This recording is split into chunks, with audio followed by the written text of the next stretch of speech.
ธนงคุณอย่างก็สุริยันบุญยศนะครับไปนั่งฟังเกิดความประทับใจก็เลยขอซื้อในราคา3,0003,000เมื่อปี2507508เนี่ยเออพี่สมัยว่ามันเท่าไหร่อ่ะสตางค์อะครับก็พ่อ3,000สมัยนั้นน่ะลองคิดเลยครับ3,000เมื่อ2,107เนี่ยนะครูเงินเดือน200 300น่ะ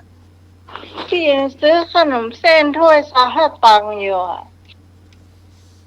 นั่นนะครับแต่เป็นยุคที่เอ่อเกิดดังเพลงเนี่ยแล้วก็มีหลายเพลงที่เขาขอเนาะนะครับอย่างปกติอย่างที่อาจารย์เปิดเพลงขาดการติดต่อเนี่ยของธานีนินทรเทพเนี่ยนะครับบางคนก็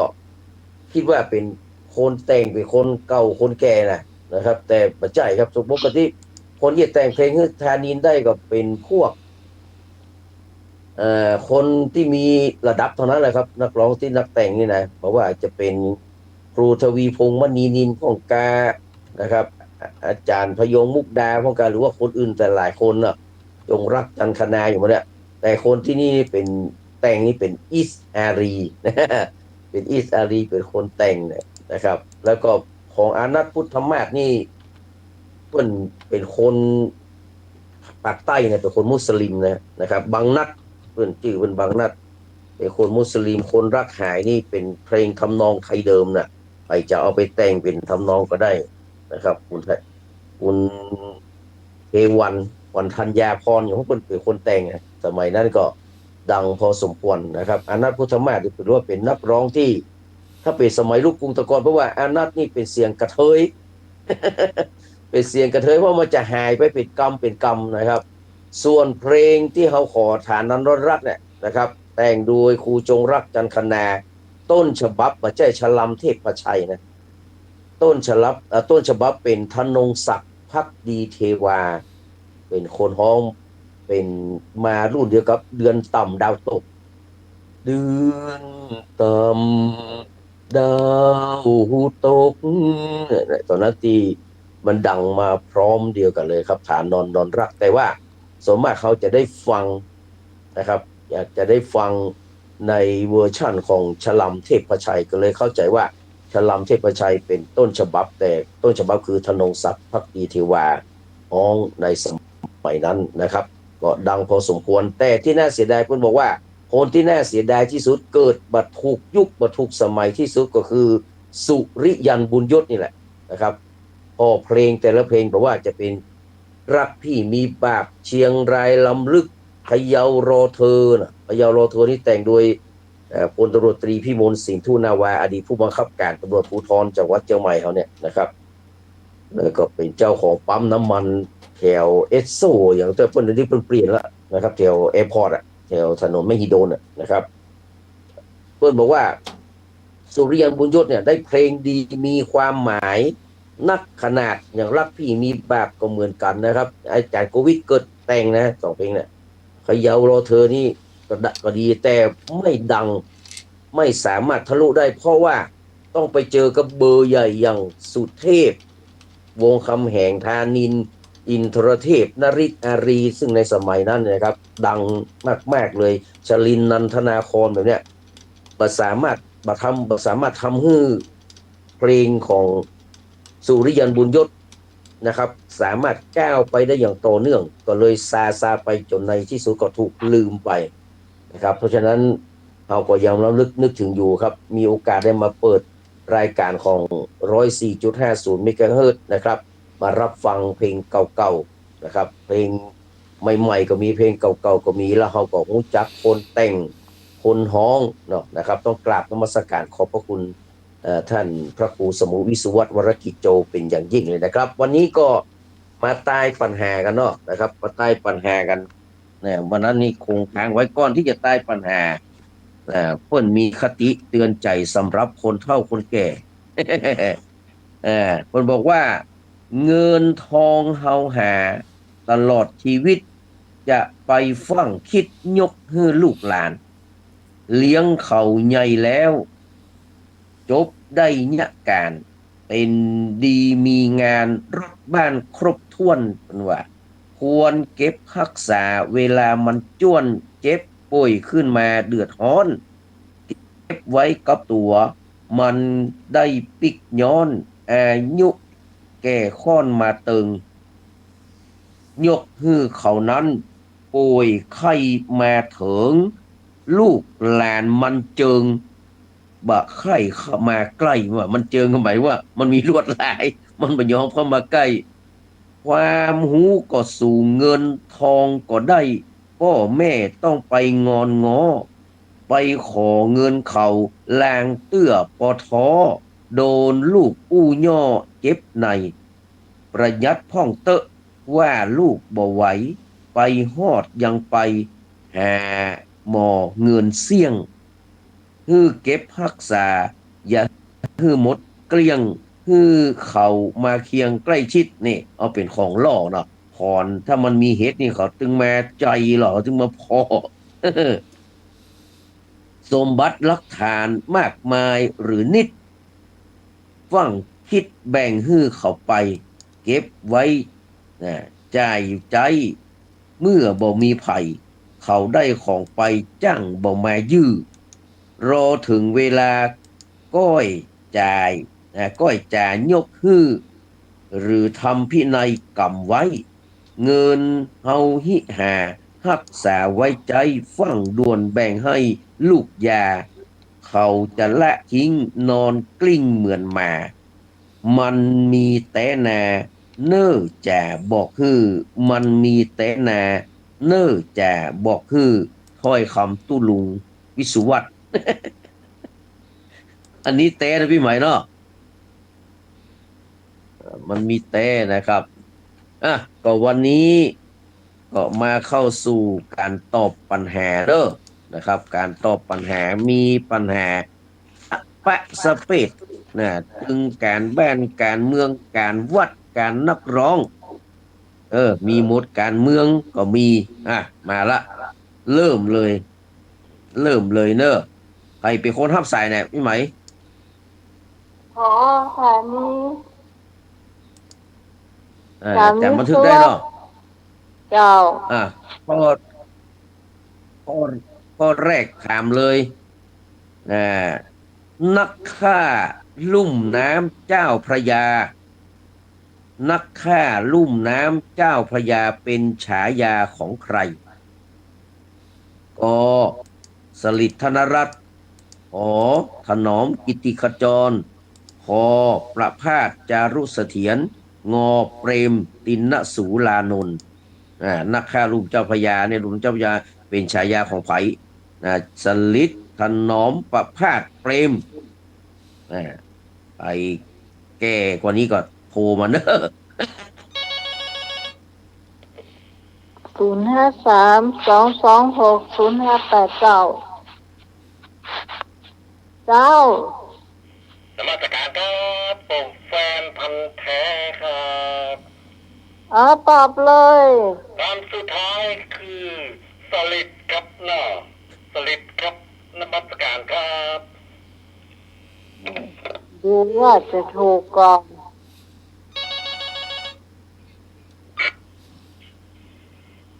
ไม่จะตอบมาอย่างอื่นแถมเชิญเลยครับเปรมตินสูรานนท์จ้ะครับเชิญมาเลยครับ อันนี้เป็นการเมืองความรู้รอบแอว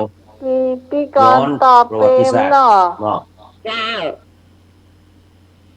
สวัสดีพี่นานเจ้านี่พี่กรณ์เหรอเจ้าเปรมแล้วใครแหมใครจะมีมาแหมครับสวัสดีครับพี่กรณ์ครับพี่บอลพี่ตองเนอไอ้พง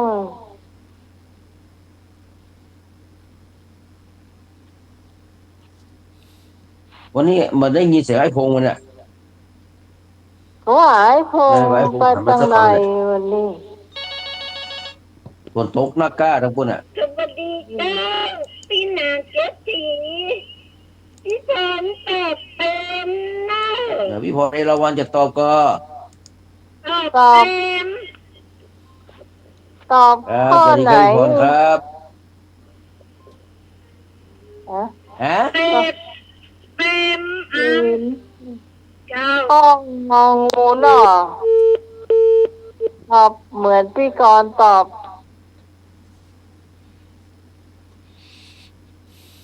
ปอเปรมนะปอเปรมนะ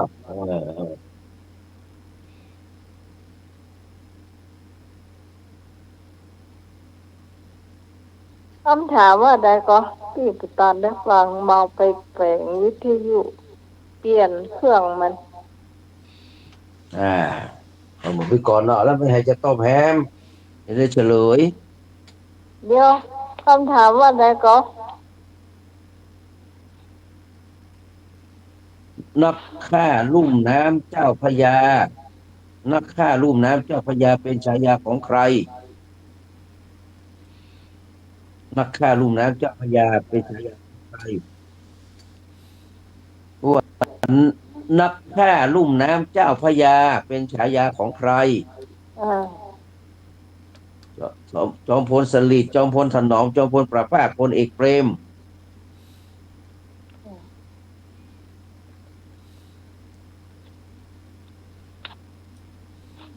น่าจะเป็นกอไก่อ่ะมีภัยแล้วเฉลยแล้วเนาะเจ้ามีคนตอบถูกละนั่นก็คือเปรมตินสูรานนท์เออเออจอมพลสฤษดิ์ธนรัตน์ประจ้างเมินละอันนี้เขาเรียกว่า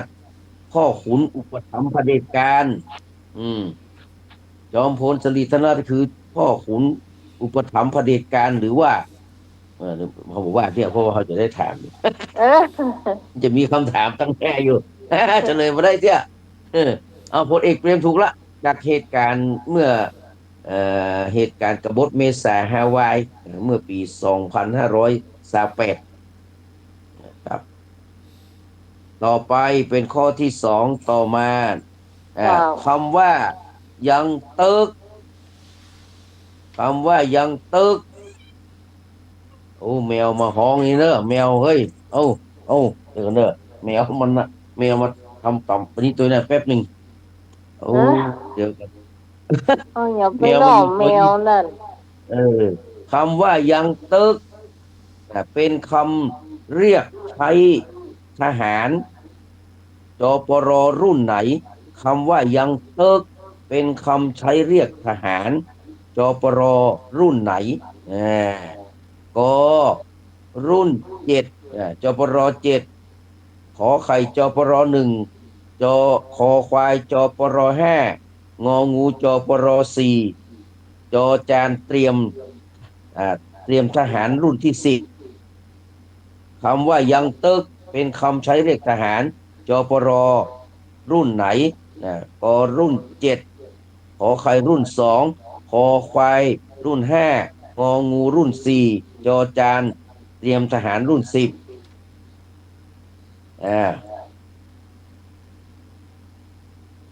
อาจารย์ตอบไปอาจารย์อาจารย์ตอบเลยนะจะตอบก็ได้นะอันนี้ยังคือว่าตึกยังตึกทับศัพท์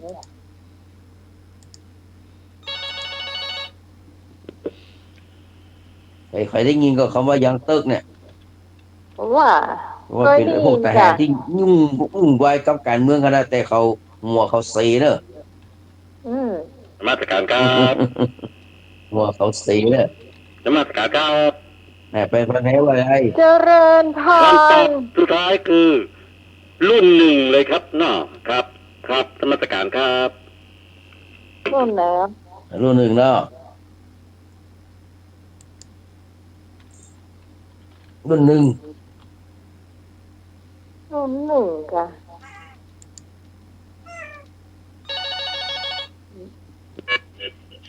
สาย2รุ่นไหนเตรียมทหารรุ่นที่3จ้ะรุ่น3จ้ะดาวอาไม่รู้รุ่นไหนแม่วิก่อนหอมมันมีรุ่น3มันมีน่ะมีรุ่น3ว่าพี่กรณ์รุ่นไหนพี่กรณ์ตอบไหมข้อหยังอ เอาก็ขอคองเอา ก็อ ค่ะ ย่าง รุ่นเจ็ด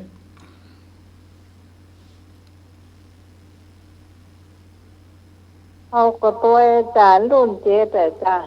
มันมามี รุ่นเจ็ดเนาะนี่ก่อน เออ ตัว อา อา จา จาร ร ย์ ย์ อาจารย์รุ่น มีใครจะตอบแถม โอเคบางวิจารณ์นะจ๊ะเอารุ่นเจ็ดมา มันมีรุ่น10ตัวนะ รุ่นเจ็ดเนาะ คืออาจารย์ตอบรุ่นเจ็ด รุ่นเจ็ดเนาะ จ้ะ อ่ารุ่นเจ็ดก็ถูกต้องเนาะ เอ รุ่นเจ็ดก็ถูกต้องละ ตอบ ถูกต้องแล้วไอ้รุ่นยุ่งไอ้พวกยุ่งก็ได้ละ เออ ถูกต้องถูกต้อง ก็รุ่นเจ็ดนี่ก็มีมนูนรูปขจร พันลบปิ่นมณี ประจักษ์สว่างจิตเนี่ยเป็นต้นรวมถึงจำลองสีเมืองด้วย เออ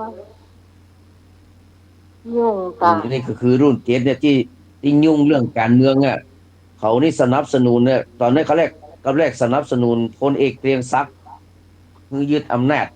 แล้วก็สนับสนุนพลเอกเกรียงศักดิ์ต่อมาก็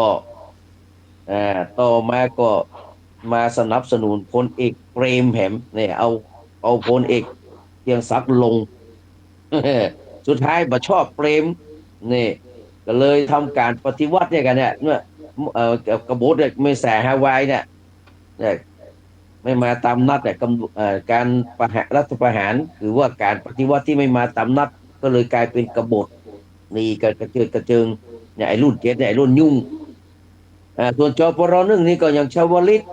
จงใจยุทธเนี่ยสุนทรคงสมพงษ์วันชัยเรืองตระกูลเป็นต้นเนี่ยแหละรุ่นหนึ่งจปรห้าก็สุจินดาอิสรพงษ์เกษตรเนี่ยมันนี่ตายไปหมดละ จปรหนึ่งยังไม่ตายด้วยนะจปรหนึ่งชาวลิตยังอยู่นะวันชัยเรืองตระกูลน่าจะอยู่นะ93ละจปรสี่นี่ก็วันนั้นก็ตายไปคนเอาไว้วัดเจดีย์หลวงมันทีละ คนโททีละ โอ้น่าแหวเจ้าใหม่ไปตา ซิริที่ว่าพันนี่ก็แม่นนะแม่ทัพภาคที่3ของเขาเนี่ยนี่ก็รุ่นจปรสี่นะส่วนเตรียมทหารรุ่น10นี่ก็นายกทักษิณเนาะอนุพงษ์เผ่าจินดาสุกัมพลสุวรรณทัศน์สุกัมพลสุวรรณทัศน์นี่ก็เป็น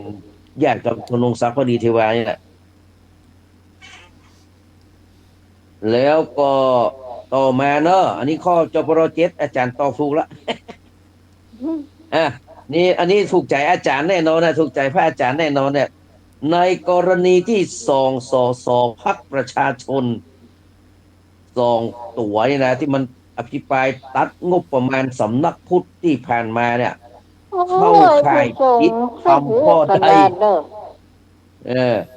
กรณีสสพรรคประชาชนส่องตั๋วนะ สองตัวนะ ส่องตั๋วตัดอภิปรายตัดงบประมาณสำนักพุทธที่ผ่านมาเนี่ยเพื่อนว่ามันเข้าข่ายผิดทำข้อใดพ้องกอไก่อู้เท็จขอไข่อู้กำแยกคอควายอู้ส่อเสียดงองูอู้เพ้อเจ้อจอจานถูกทุกข้อ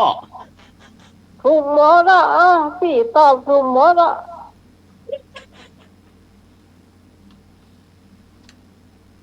อยู่ในสภาลูกพี่ตอบถูกทุก อุนสภาน่ะ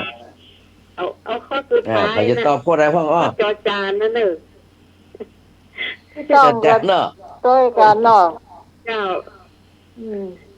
ไอ้บุญทรงไม่ใครหูคะแนนประสองตัวมันไผ่เลย ก็ตอบไปเถอะเหรอตอบไปเถอะเหรอ น้องหมา จังเจ้า จอจานนั่นน่ะ อาจารย์นั่นเนาะประสองตัวนะ จอจาน จะมาแจ้งไงเด้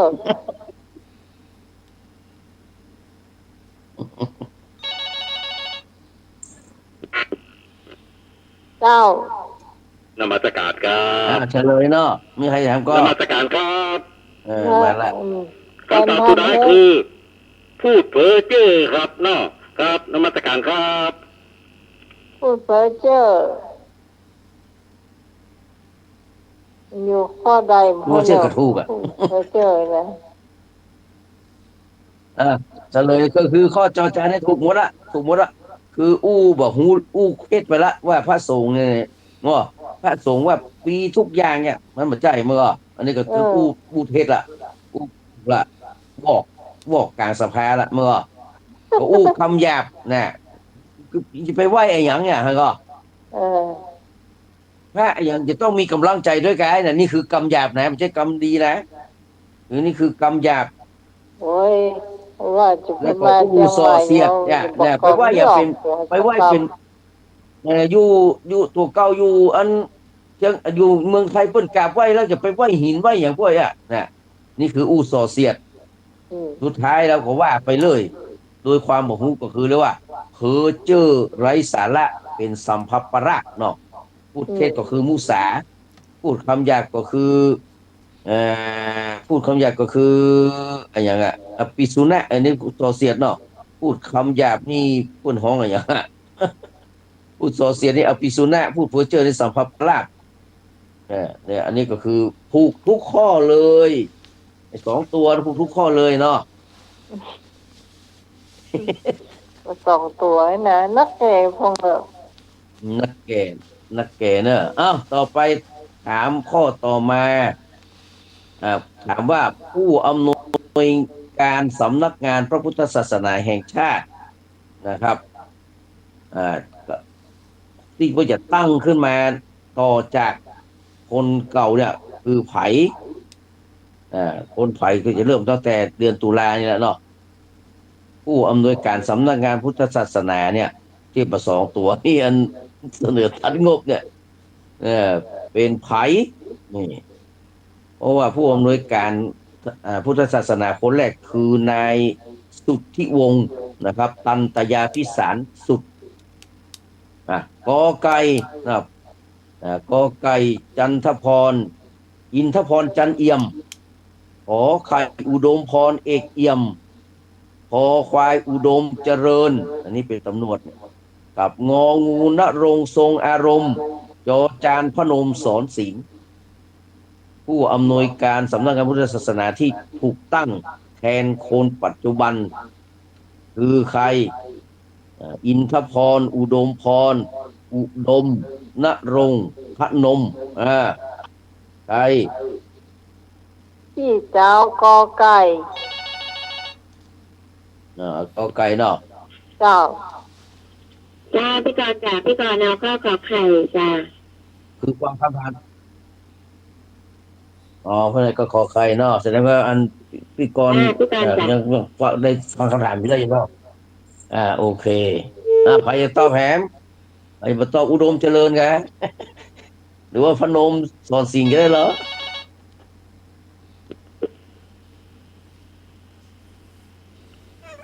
เจ้าน มัสการครับคำตอบสุดท้ายคือ จอจานเนี่ยพนงครับนมัสการครับ พนมสอนสิงห์ก็พนมสอนศิลป์เนาะ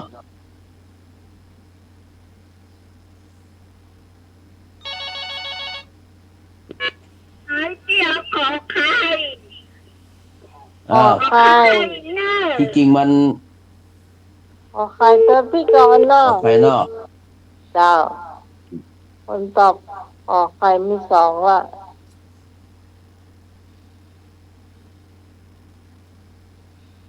พี่กรณ์กับ เขาจะ พี่ ตอบแห พ ม รมีแถมก็เอ้ยหายแซ่บเนี่ย เฉลยยอมจริงนะถ้าว่ามีแฮมก็ไอ้ตอบคำเดียวหายแซ่บตอบกับบ้านถูกเก่าตอบกับบ้านถูกเก่าไอ้ก็ยาวรอเธอ ก็ว่าพี่ต้องมาแล้ว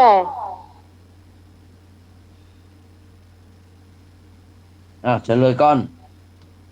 เฉลยที่จริงถ้าว่าเป็นคนปัจจุบันก็คือ อินทพรจันเอี่ยมนี่แหละกอไก่เนี่ยถูกต้องแต่ว่าคนที่เพื่อจะเอามาแทนคนปัจจุบันเนี่ยที่ต่อจากคนปัจจุบันเนี่ย คืออุดมพรเอกเอี่ยมข้อขอไข่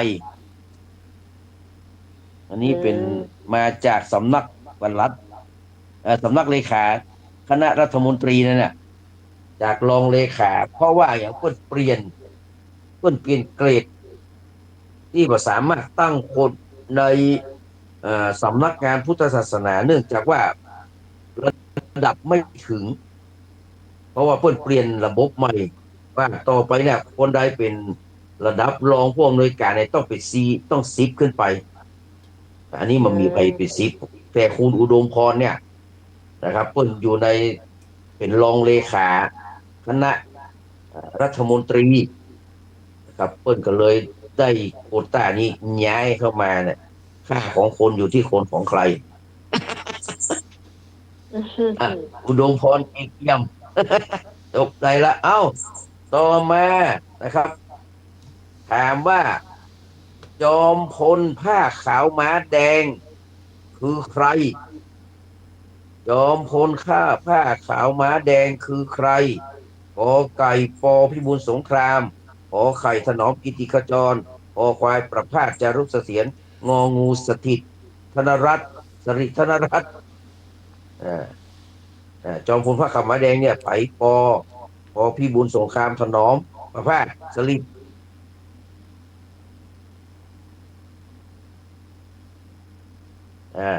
ใครจะตอบบ้างครับ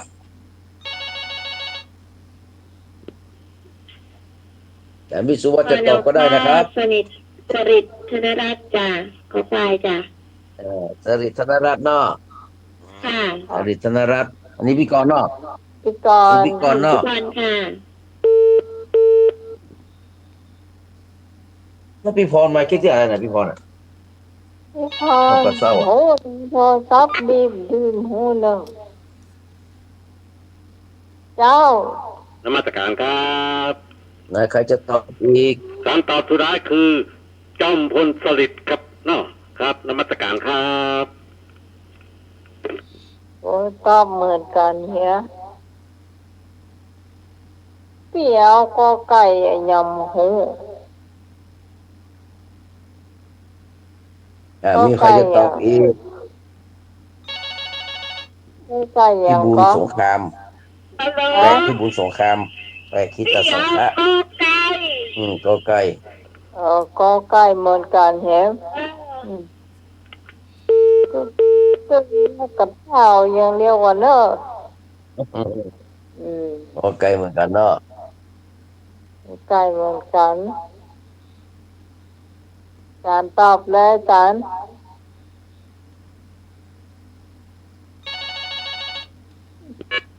เน้นอะไรเข้ามาหรือยังน่ะ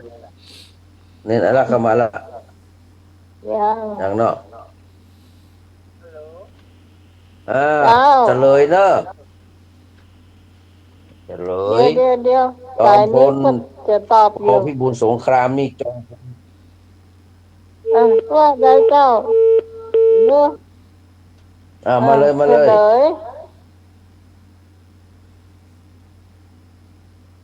ลยเจ้า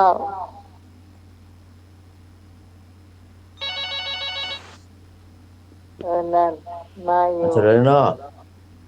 เอาก่อนเรียงไว้ก่อนจอมพลพิบูลสงครามนี่จอมพลกระดูกเหล็กจอมพลกระดูกเหล็กถนอมกิตติศักดิ์ถนอมผู้ซื่อสัตย์ถนอมคนซื่อถนอมกิตติขจรของถนอมคนซื่อประภาสจารุเสถียรที่จริงสทรนะสทรมันจะมีของทักษิณคนเดียวนะสทรคนแรกในประเทศไทยคือ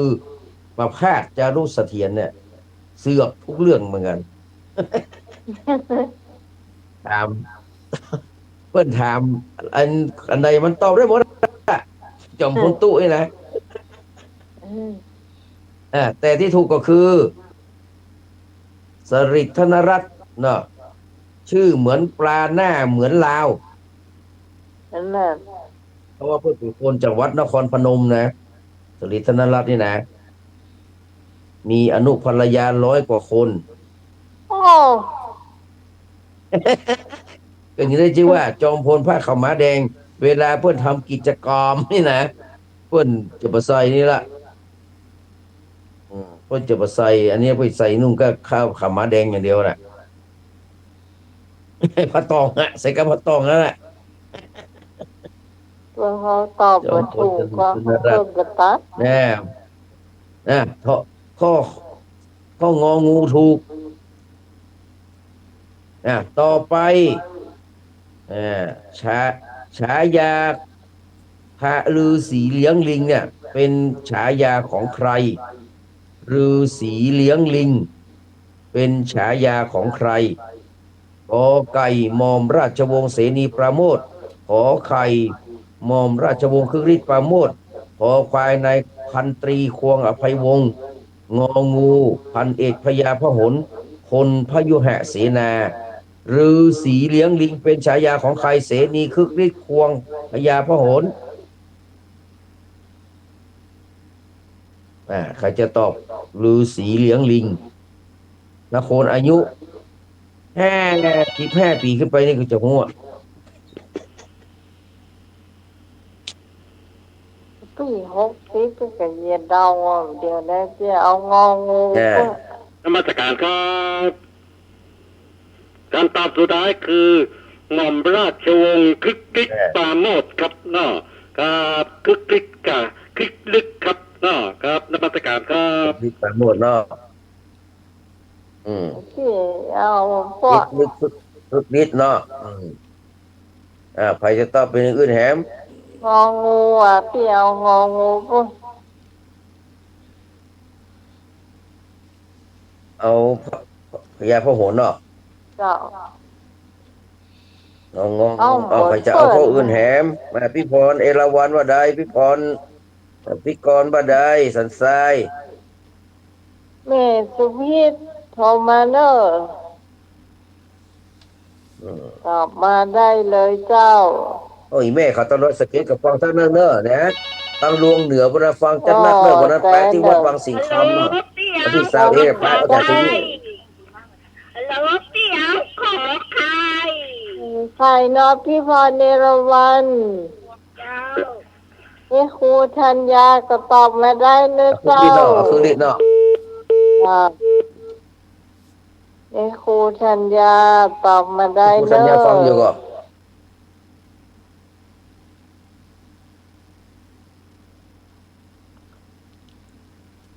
ถ่ายรูปโดยแม่ครูธัญญาจัดดีเก็บไว้อยู่มีใครจะตอบแฮม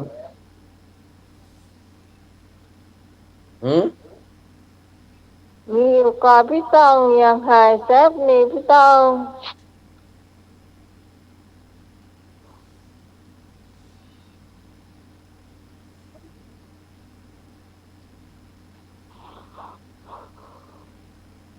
เข้ามาเนอะพี่น้องต้องพูดกับฟังนะแม่เขาต้องลงเหนือ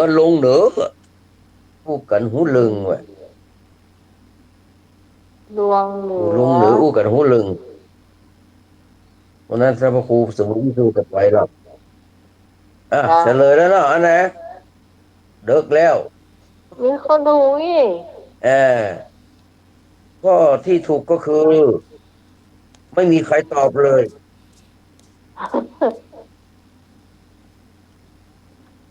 ก็ไม่มีใครตอบถูกเลยนั่นเพราะฤาษีเลี้ยงลิงก็คือหม่อมราชวงศ์เสนีปราโมทย์พลตรีหม่อมราชวงศ์เสนีปราโมทย์นี่พวกของฤาษีเลี้ยงลิงมันถึงลำบากขนาดนั้นคุมบ่อยู่คุมแค่นายชวนหลีกภัยกับนาย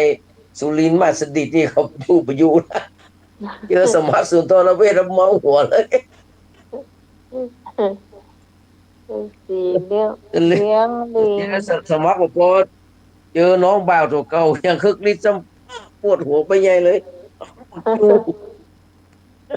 ว่าน้องฤาษีเลี้ยงลิง หม่อมราชวงศ์เสนีประโมทแต่ว่าเปิ้นดีอย่างเลยคนใดได้อ่านไปนะคนไปผมอ่านตำราของเปิ้นนะเรื่องกฎหมายนะคนใดคนใดเปิ้นว่าคนใดเป้าสะอาดเนี่ยโอ้เป็นนักกฎหมายบดีว่ะบ่เก่งเสนีประโมทอ่ะต้องลายผุยเสนีประโมทก็ต้องลายผุยถึงจะเก่งว่ะต่อมาฉายาแห่งเอาละมะเขือเผา โอ้ มะเขือเผาคือฉายาของนายกคนใดมะเขือเผาคือฉายาของนายกคนใดกอไก่คึกฤทธิ์ขอไข่เกรียงศักดิ์ขอควายธานินงองูเปรมจอจานสัญญาธรรมศักดิ์นะอ่าคือมะเขือเผาคือฉายาของนายกคนใดคึกฤทธิ์เกรียงศักดิ์ธานินเปรมสัญญาเออ เจ็บหัวกับพี่หนานำมาถามป่ะ เอาป่าเป็ดนะ ฮะ เอาป่าเป็ดมันเกี่ยวเผา ang papim ka? ครับ Oh, pa tara pin makhưa quá. Có món sạt màมันไม่ได้เป็นมะเขือว่ะ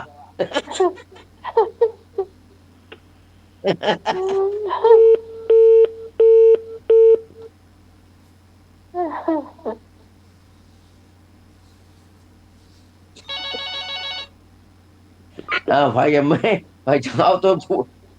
เอาตัวเอกก็บอกเนอะ นมันสกัดครับ เออตอบ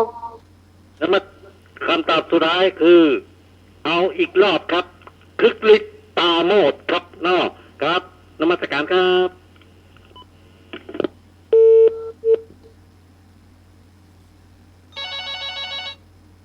ở khương liên nó ê ra quan qua đây พี่กรณ์ ê ra quan qua พี่กร đây ณ์จ้าพี่กรณ์เอาสัญญาธรรมศักดิ์จ้า เนื้อค่อยไหน con ข้อ qua สุ đây ดท้ายสัญญาธรรมศักดิ์ พี่กรณ์สัญญาธรรมศักดิ์เนาะโอเคอ้าวไปเอาหัน ค่ะ ข้อสุดท้ายจอจานสัญญาธรรมศักดิ์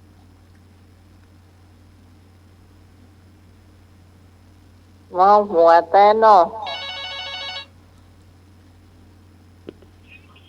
ไอ้หนูทำอยู่มาพี่พรในระวัน พี่กาสัญญาธรรมนะคะ เลยละ สัญญาธรรมนะคะ เอราวัณเอาไหน สัญญาธรรมศักดิ์ เอาสัญญาธรรมศักดิ์เนาะ จ้ะ เออสัญญาธรรมศักดิ์ นี่คนตอบถู ศาก ส คน ตรา นี้ จารย์สัญญาธรรมศักดิ์ มีคนตอบถูกกะ 3-4 คนอ่ะ4 คนแล้วอ่ะตอบ4 คนละแล้วพี่เปลี่ยนใหม่เอาไหน หูเปรี้ยวอะไร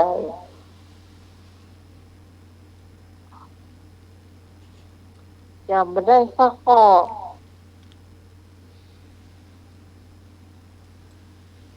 คึกฤทธิ์เกียงศักดิ์ธานินเปรมสัญญาคึกฤทธิ์เกียงศักดิ์ เอาเกียงซัก เดี๋ยวจะ ปะ เฉลยแล้วเนอะเอาอีกก็ เอาเกียงซักปะ เกียงศักดิ์เนาะ อืม ต่อไปเฉลย นายกรัฐมนตรีของเรามี31 คนน่ะถึงแปลทองการที่2 ยุทธปฏิบัติหน้าที่นี่นะคนแรกก็คือมโนพันเอกพญามโนปกรณ์นิติธาดาหรือว่าก้อนหุตสิงห์นายกข้อต่อ นายกข้อเชื่อมนายกโซ่เชื่อมนายกโซ่เชื่อมคำตอบเนาะคึกฤทธิ์ปราโมชนี่เจ้าของเงินผันเนี่ยนะคึกฤทธิ์ทำอะไรก็คึกฤทธิ์นี่แหละเจ้าของเงินผันฉายาว่าหม่อมป้าแห่งสวนพลู หม่อมป้าแห่งสวนพลูกูไม่กลัวมึง เกียงศักดิ์นี่เขาถามดีกว่าเดี๋ยวเขาพอแล้วเฉลยไปเรื่อยๆว่ามันมีไปเรื่อยๆแล้วเดี๋ยวเฉลยละ ที่ ที่อ่าข้อสุดที่ถูกก็คือ สัญญาธรรมศักดิ์ศาสตราจารย์สัญญาธรรมศักดิ์ประธานศาลฎีกาได้ฉายาว่ามะเขือเผาคือบอกอีกสักอย่างนะ โอ้ ถ้าเป็นนายกพระราชทานเนี่ยเป็นนายกพระราชทานคนแรกเลยเนี่ยที่มีเกิดเหตุการณ์อันอย่างเนี้ยต่างๆเนี่ยเพื่อก็เลยให้สัญญาธรรมศักดิ์นะครับก็เป็นมะเขือเผานะอย่างไรเสียงออนบลุกปูเปียกพวกเป็นคนสมถะเรียบง่ายๆนี่สมถะแต่น่ะมันจะมีรถไอ้อย่างชวนหลีกภัยบอกว่าสมถะว่ามีรถไอ้อย่างรถโบราณมีเป็น100 คันว่ะไปหาเสียงที่ไหนบอกว่าผมเป็นลูกแม่ค้าครับสัญญาธรรมศักดิ์ถูกต้องพี่กรณ์ถึงไปก็ถูกอ่ะ พี่พร อ่า พี่กรณ์ แม่ เป็น แฮม พี่ มีเนอ พ ร์ ร มีเนอร์เออเอาถามต่อไปเราจะถามว่า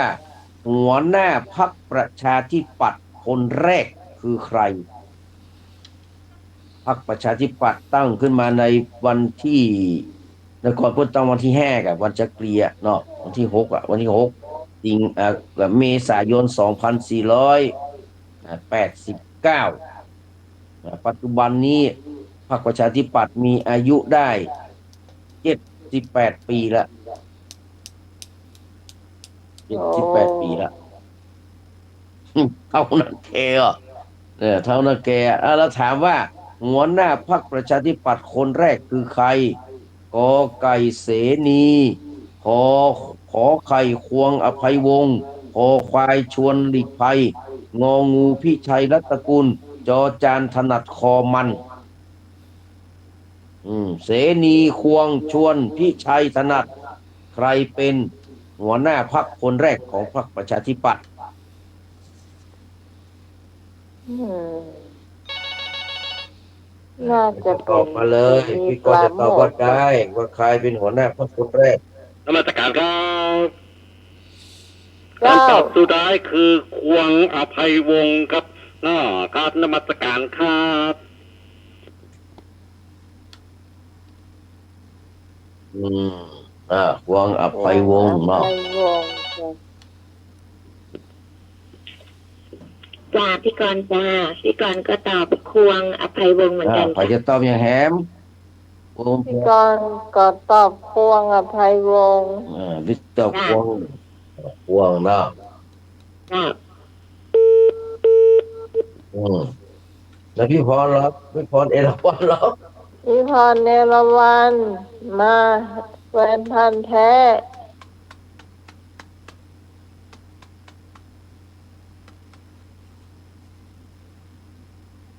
เจ้ากอไก่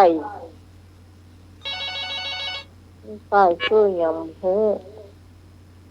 ฮัลโหล เอาเสนีเนาะ พี่กร เส ณ์ นีปราโมทย์ แทนแทนนะ เสนีปราโมทย์มีเสนี ฮัลโหลพี่กรณ์อย่างพี่กรณ์นั่นเนาะอืม เนี่ยพี่กรณ์ เออ คืออภัยวงศ์เอาหูจัก เอาหูจักตั้งแต่เนี่ยระดับ อ้าวเนาะ พิชัยรัตนกุลอย่าง เฉ เงี้ย ลยเฉลยเจ้า เฉลยเสนีเป็นหัวหน้าพรรคคนที่2เออเป็นหัวหน้าพรรคคนที่2คนที่แรกก็คือพันตรีนะควงไพวงศ์หรือว่าหลวงอย่างชื่ออย่างเพิ่นชื่อหลวงซะอย่างนั้นเพิ่นผิดหลวงนะ เออ แต่ควงอภัยวงศ์คือหัวหน้าพรรคคนแรกของพรรคประชาธิปัตย์นี่คือควงอภัยวงศ์เนาะถูกต้องควงอภัยวงศ์แต่เสนีเป็นคนที่2ชวนนี่หมูอ่ะใกล้ๆมาหลังๆให้ละชวนอีกไปหลังพี่ชัยก่อนพี่ชัยกับหลังธนัท อืมก็พี่หูจัก แล้วก็ทำต่อไปถามว่า ใครเป็นนายกรัฐมนตรีที่อายุสั้นหมายว่าอายุสั้นจะอายุเปิ้นสั้นนะแต่อายุของการเป็นนายกเนี่ยสั้นที่สุดเรียกว่านายกขัดตาทัพเนี่ยคือใครใครเป็นนายกที่อยู่สั้นที่สุดกเสนีขอพจน์ขอพจน์สารสินนะพจน์สารสินคอควายคึกฤทธิ์ปราโมทย์งองูทวีบุญยเกต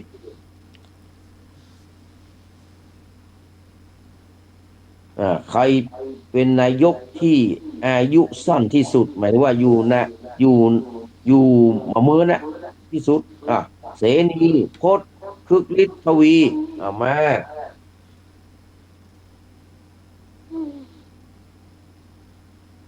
ใครเป็นนายกที่อยู่สั้นที่สุดจำครับคล้ายครับคามันจะมี3 เดือนนะพี่กรณ์เดาอะเนาะชื่อทวีจ้ะจะมันจะมีอยู่ทวีเนาะจ้า3 เดือนอยู่คนหนึ่งนะมันมาแล้วก็มาที่จะยุบสภาพอจะตอบแฮมมากแพว่าไงนมัสการครับการตอบสุดท้ายคือพจน์สารสินครับเนาะครับนมัสการครับอันนี้มาตั้งนี่แหวกเลยทักษิณก็อยู่ครบเทอมเป็นคนแรกในประวัติศาสตร์ทักษิณนี่อยู่ครบเทอมเป็นคนแรกนายกรัฐมนตรีคนแรกของประเทศไทยแล้วตั้งแต่มีการเลือกตั้งมาเนี่ยแล้วมันมีในโพยแต่เนอะจะตอบไปยังมีจะตอบแถมถ้าบตอบแล้วจะเฉลยแล้วเพราะมันเดึกแล้วเห็นอะไรเข้ามาหรือยังถามไปเรื่อยๆอาจารย์จะมั้งยังไง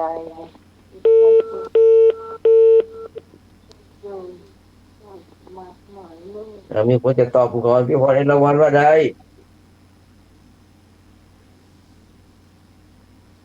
พี่กรตอบมาแล้วเหลือแฟนพันธุ์แท้ตอบเขาป้อบน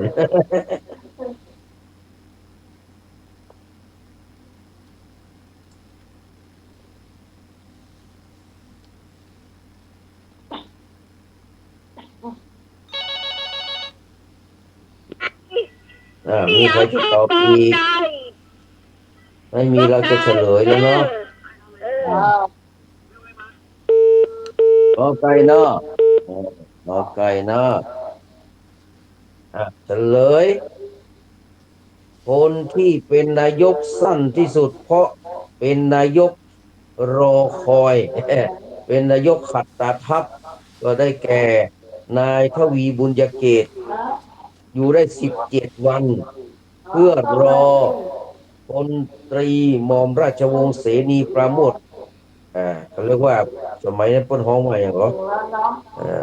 เสรีไทยที่มาจากสหรัฐมาเป็นนายกอยู่ได้17 วันนะครับคุณทวีบุญยเกตส่วนคุณพจน์สารสีนั้นเป็นนายกขัดตาทัพของคนของสฤษดิ์ธนรัตน์อยู่ได้3 เดือนอยู่นะ30 วันไม่ใช่3 เดือนอยู่ได้30 วันเซนี่ก็ปกติครึ่งนี้ก็หลายเดือนอยู่ครึ่งนี้ก็เป็น7-8 เดือน9 เดือนอยู่ครึ่งนี้เป็นนายกรัฐมนตรีเดี๋ยวเข้ามาแล้วเดี๋ยวเข้ามาแล้วนี่ได้รับการเลือกตั้งมาแค่18 เสียงนะแต่ได้เป็นนายกรัฐมนตรีนะได้เป็นนายกรัฐมนตรีนะได้ไม่แค่18 เสียงนะพรรคเนี่ยพรรคกิจสังคม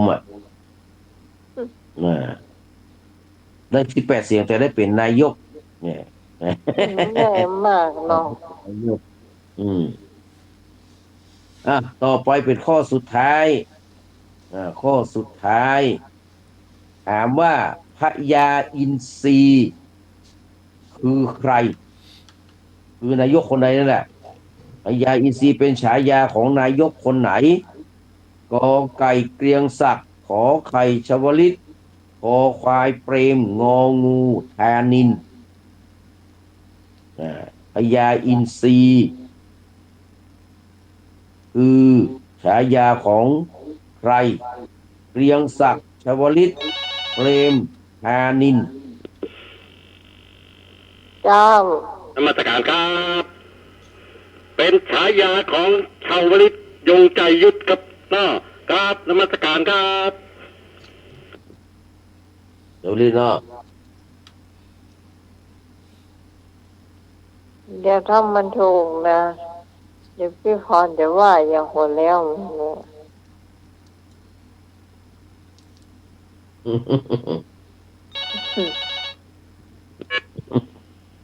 มีใครอีกไหม ยังศักดิ์ธรรม ตอน นัน นี้ลักมาแล้วจะได้เล่านิทานละ ยังศักดิ์ธรรม ต่อ นั มาน ก็ นะ จะได้นอนหลับเพราะพรุ่งนี้ไปใช้ ไอเอกตอบข้อไหน โอ้ ยัง ไอ้ ศั นี่ กดิ์ ก็ ยัง ไอ้ ศัก เนาะ ดิ์ธรรมนัน สักดิ์สมนาน เอ ขอไก่เสียงสักดิ์สมนานเอาแล้วใครอีก ตอบมาตอบมา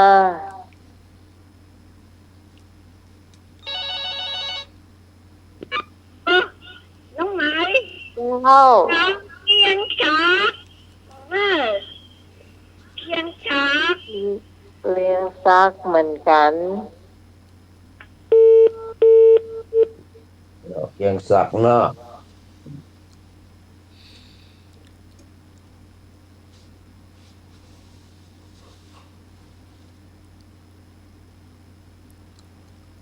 อ้าวเฉลย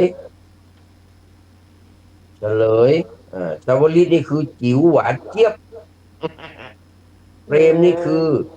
นักฆ่ารุ่มเจ้าพระยาหรือเตมีใบธานินเปลือกหอย อันนี้นี่เป็นว่าเปลือกหอยก็เพราะนั้นพญาอินทรีก็คือเกรียงศักดิ์ชมนันท์ผู้ชอบแกงเขียวหวานเป็นที่สุดเคยโดนเบื่อมาแล้ว โอ้ เกรียงศักดิ์ชมนันท์พญาอินทรีก็ไก่ถูกต้องเกรียงศักดิ์ชมนันท์หรือ ใคร ว่า ตอบถูก ก่อน ต้อ เขา ง คิดลงครูกับไอ้เอกติงไผ่ก็ไอ้ไอ้เอกติงพี่ไผ่กับที่เจ้าพี่พรน่ะถูก อื พรเอราวัณถูกเกียงศักดิ์ชมนันท์ อืม พญาอินทรีบ้านหินแตกอะก่อนอ่ะเขา อืม เขาคิดว่าพญาอินทรีหรือว่าคนเอกเกียงศักดิ์เนี่ยก็คือจางซีฟู ครับผม นมัสการท่านอาจารย์สมัครยานสีโล เจริญพรพ่ออาจารย์ นมัสการท่านอาจารย์เนรลักษณ์ ครับ มาแล้วเนาะมาแล้วก็จะได้ โทร มอบ โทร เว หาร น้ำไหมเบอร์ตะกี้อะที่โชว์ไป มอบ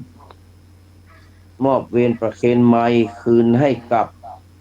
ท่านอาจารย์เนรรักษ์อาจารย์สมัครเป็นลำดับต่อไปครับ กราบนมัสการขอบพระคุณท่านอาจารย์พระครูสมุวิสุวัฒน์วรกิจโจเนอะที่ได้เมตตาโทรมาทางไลน์แล้วก็มอบเวลาให้เรากับผมนะครับ ได้มาดำเนินรายการในช่วงตอบปัญหาสารพันการเมืองนะครับขอบพระคุณท่านพระครูสมุวิสุพระครูเนี่ยเหรอประหลัดเนี่ยเหรอยานสีโลสมัครยานสีโลบายิกาสมัครยานสีโล เจ้า คนขยันเนาะคนขยันนะ แล้วก็ท่านอาจารย์เนรลักษณ์ด้วยเนอะเจ้าก็ฟังจัดรายการอยู่นะฟังอยู่ตอนเมื่อค่ำเนี่ยฟังอยู่เนอะแล้วก็ขอบคุณพี่พิสมัยสุริโยดรเนอะ เจ้า ขอบคุณมิตรรักแฟนรายการ ที่โทรมาก็ดีไม่ได้โทรมาก็ดี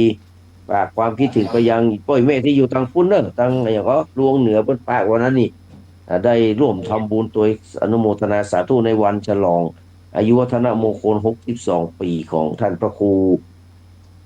วังสิงห์คำเลยเนาะพระครูวิสิตศรีลาภรณ์หลวงพ่อรองเจ้าหน้าอำเภอนะครับวันนั้นอาจารย์ พิสุวัตก็ไปนะครับ ก็ขอขอบคุณทุกคนทุกท่านเนอะมีสุขภาพระมัยร่างกายแข็งแรงวันพรุ่งนี้ปะกันใหม่กับวันนี้บัตตานะครับ วันพรุ่งนี้เป็นวันหน้าก็มาใหม่กราบนมัสการขอบพระคุณและก็กราบสวัสดีครับ เจริญพรขอบคุณเนอะพระอาจารย์74เนาะ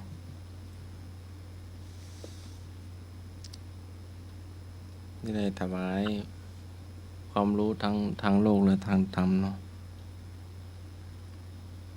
ฟังมาเหรอตะกี้ ฟังเอาเกิดไม่ทันเนาะทำ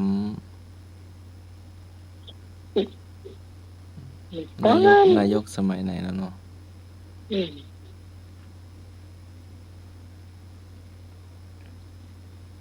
ก็ ก็เท่าที่จำได้ก็ในชวน น้อยหนึ่งในเก้าวันที่หนึ่งเป็นสิริยนต์ช้างแห่งเดือนไหนนี่สิงหากันยาตุลาพฤศจิกาวันที่หนึ่งพฤศจิกาเจ้าจะเป็นวันทอดผ้าป่าสามัคคีของวัดดอนตันเนี่ยผู้ฟังอายุใกล้ก็มากันได้ มาตั้งต้นที่บ้านน้องใหม่เจ้าวันนั้นก็จะถ่ายทอดสดตัวผู้อำนวยการสถานีเจ้าเขาจะมาตุหนุ่มตุตะวันเนาะแล้วก็จะมีการสมัครตุลุงโตเนาะกันแล้วก็ให้แข่งเนาะที่ว่าจะมาตัวท่านผู้มีเนาะ ตุงุมตุตะวันตุโยตุโตตุภูมินตุเนนปิโป้เนนดิโยเนนนัดเนนแดงเนนแสงเนน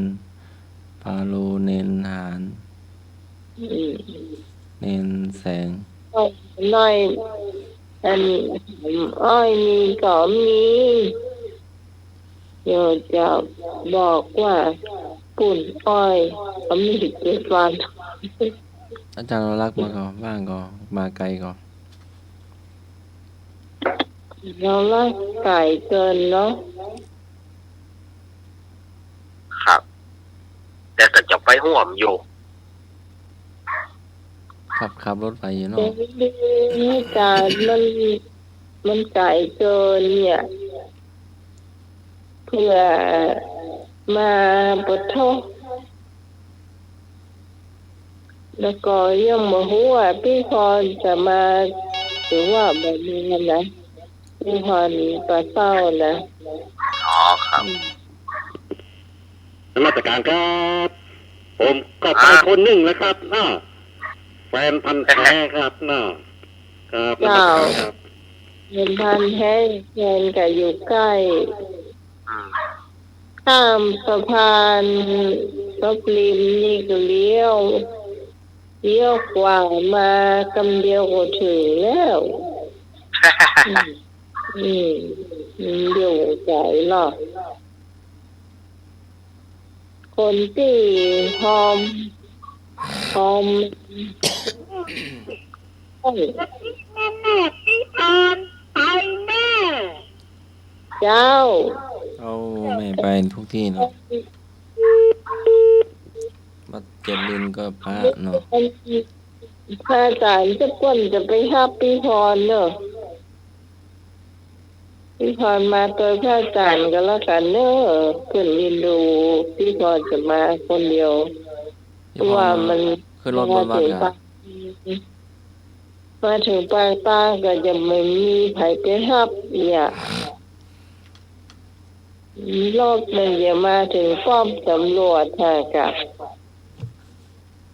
ไม่ยากเนาะไม่มีไผไปฮับ ให้พรพระจะมาขึ้นรถไฟเนาะ บอกเฮือน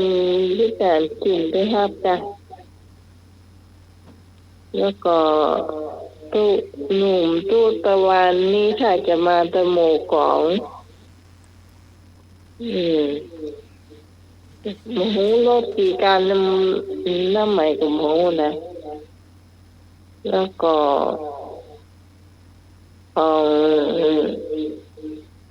ของการสมัครมาโดยรถตาบอยนะ ใครรถตะบอย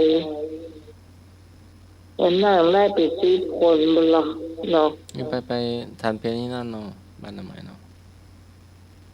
มาถึงเพเลยกะต้นมีเพหรอกจ้ะ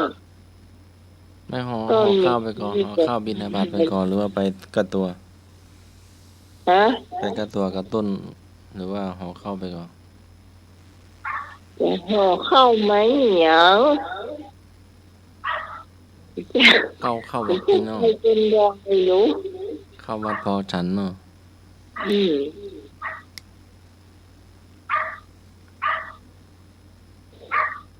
ห่อเข้าไปเดี๋ยวเลือกไปบนดอยค่ะ โอ้โห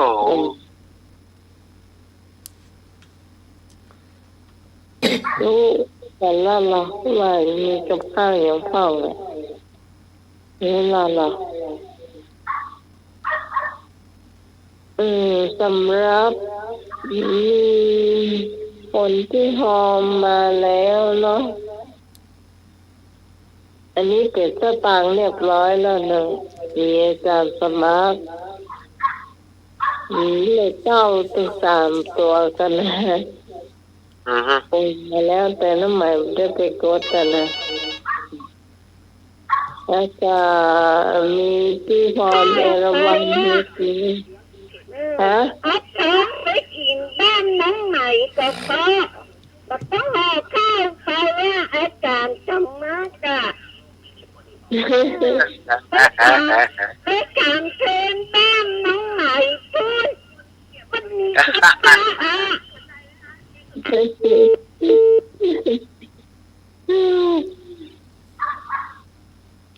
กลัวเฮา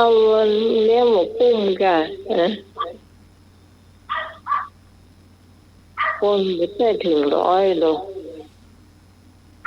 เนาะไหวอยู่ ไหวอยู่ ไหวอยู่เดี๋ยวก่อนอีไอ้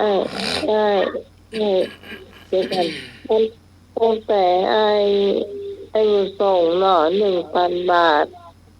การสมัคร999ตำแหน่ง7 สี900แล้วก็มีน้องใหม่609ก็2 เม็ดหรอกแล้วก็พี่ก้อนก็609แล้วก็มีใส่เห็นไอ้หนุ่ย600เหมือนกันเดี๋ยวกันเนอะ600มีตู้นมก็600เหมือนกัน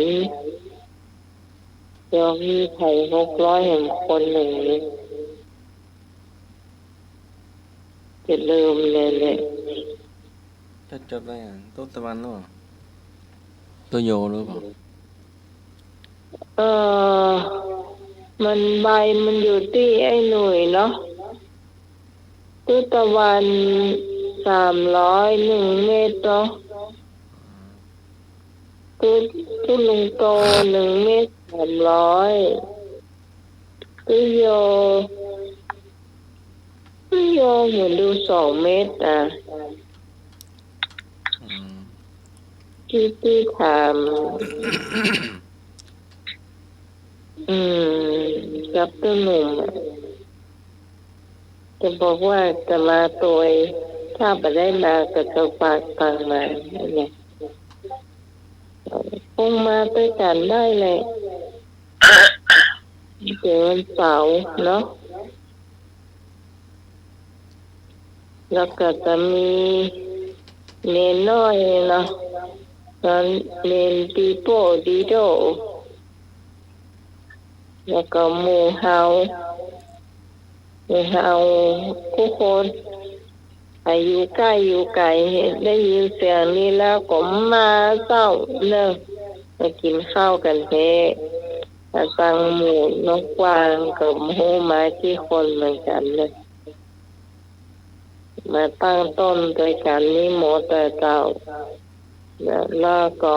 กวางนี่ต้องไม้นี่ถ้าเป็นกับข้าวเจ้าแต่กวางนี่แกจะเอาเป็นของ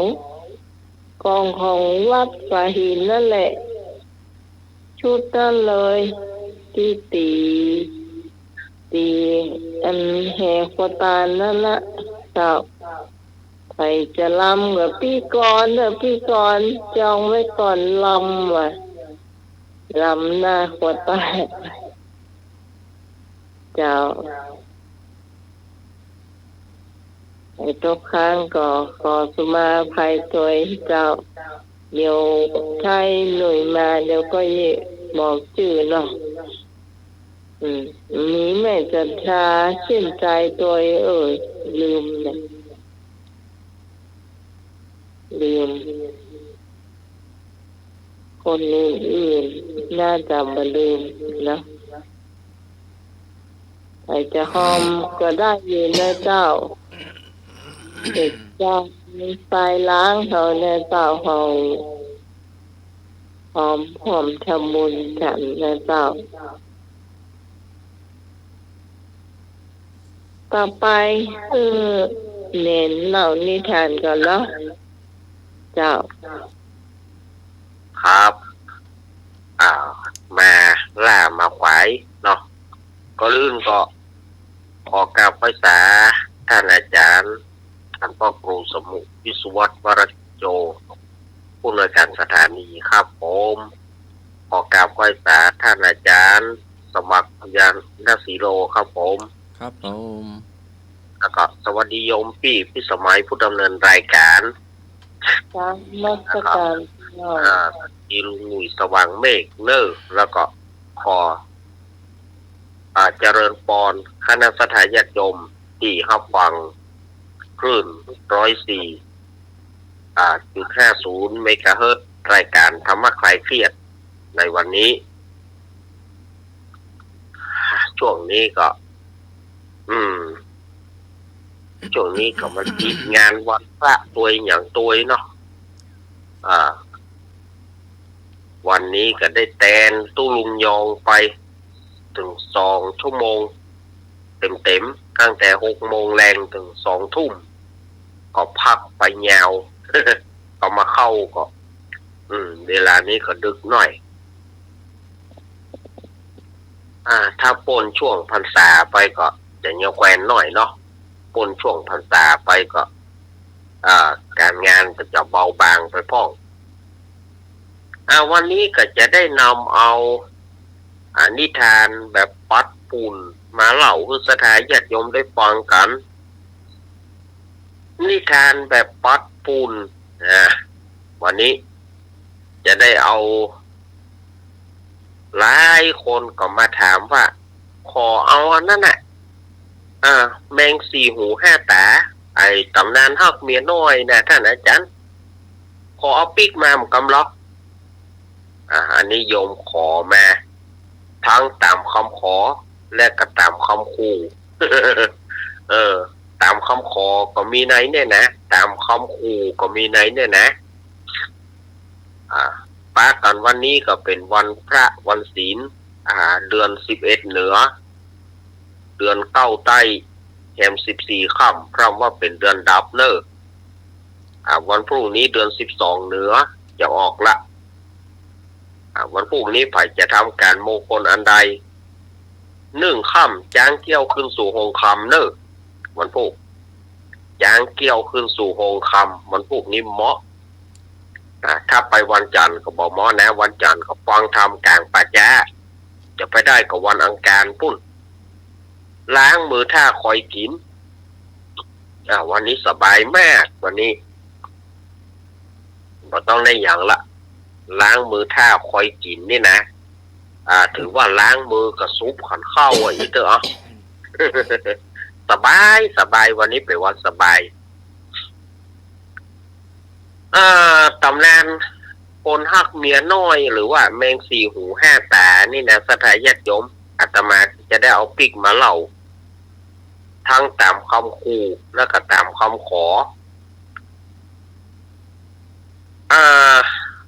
เรื่องเก้าเรื่องเงามันสมัยก่อนนอโพธิสัตว์ของเฮาหรือว่าพระพุทธเจ้าของเฮาเนี่ยเปิ้นได้เล่าอดีตชาติของเปิ้นในอดีตชาติของเปิ้นใน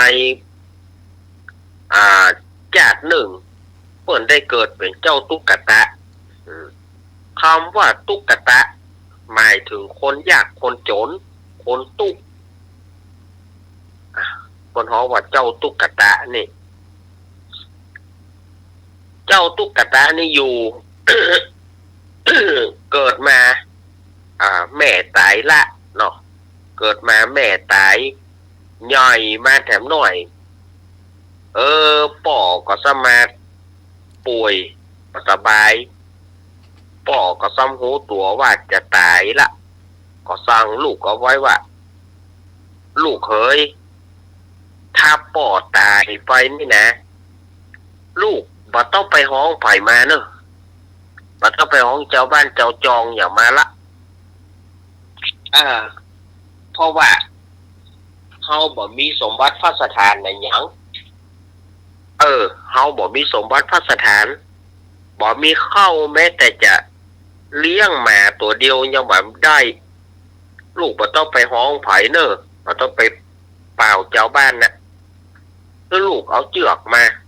ซุปคอป่อไว้แล้วลากไปถ้าหัวป่อไปคล้องที่ไหนหรือว่าหัวป่อไปสะดุดที่ไหนก็คือลูกใส่เหวไว้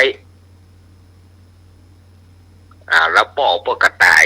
เมื่อป่อเปิ้นตายเจ้าตุ๊กตะก็เสียอกเสียใจให้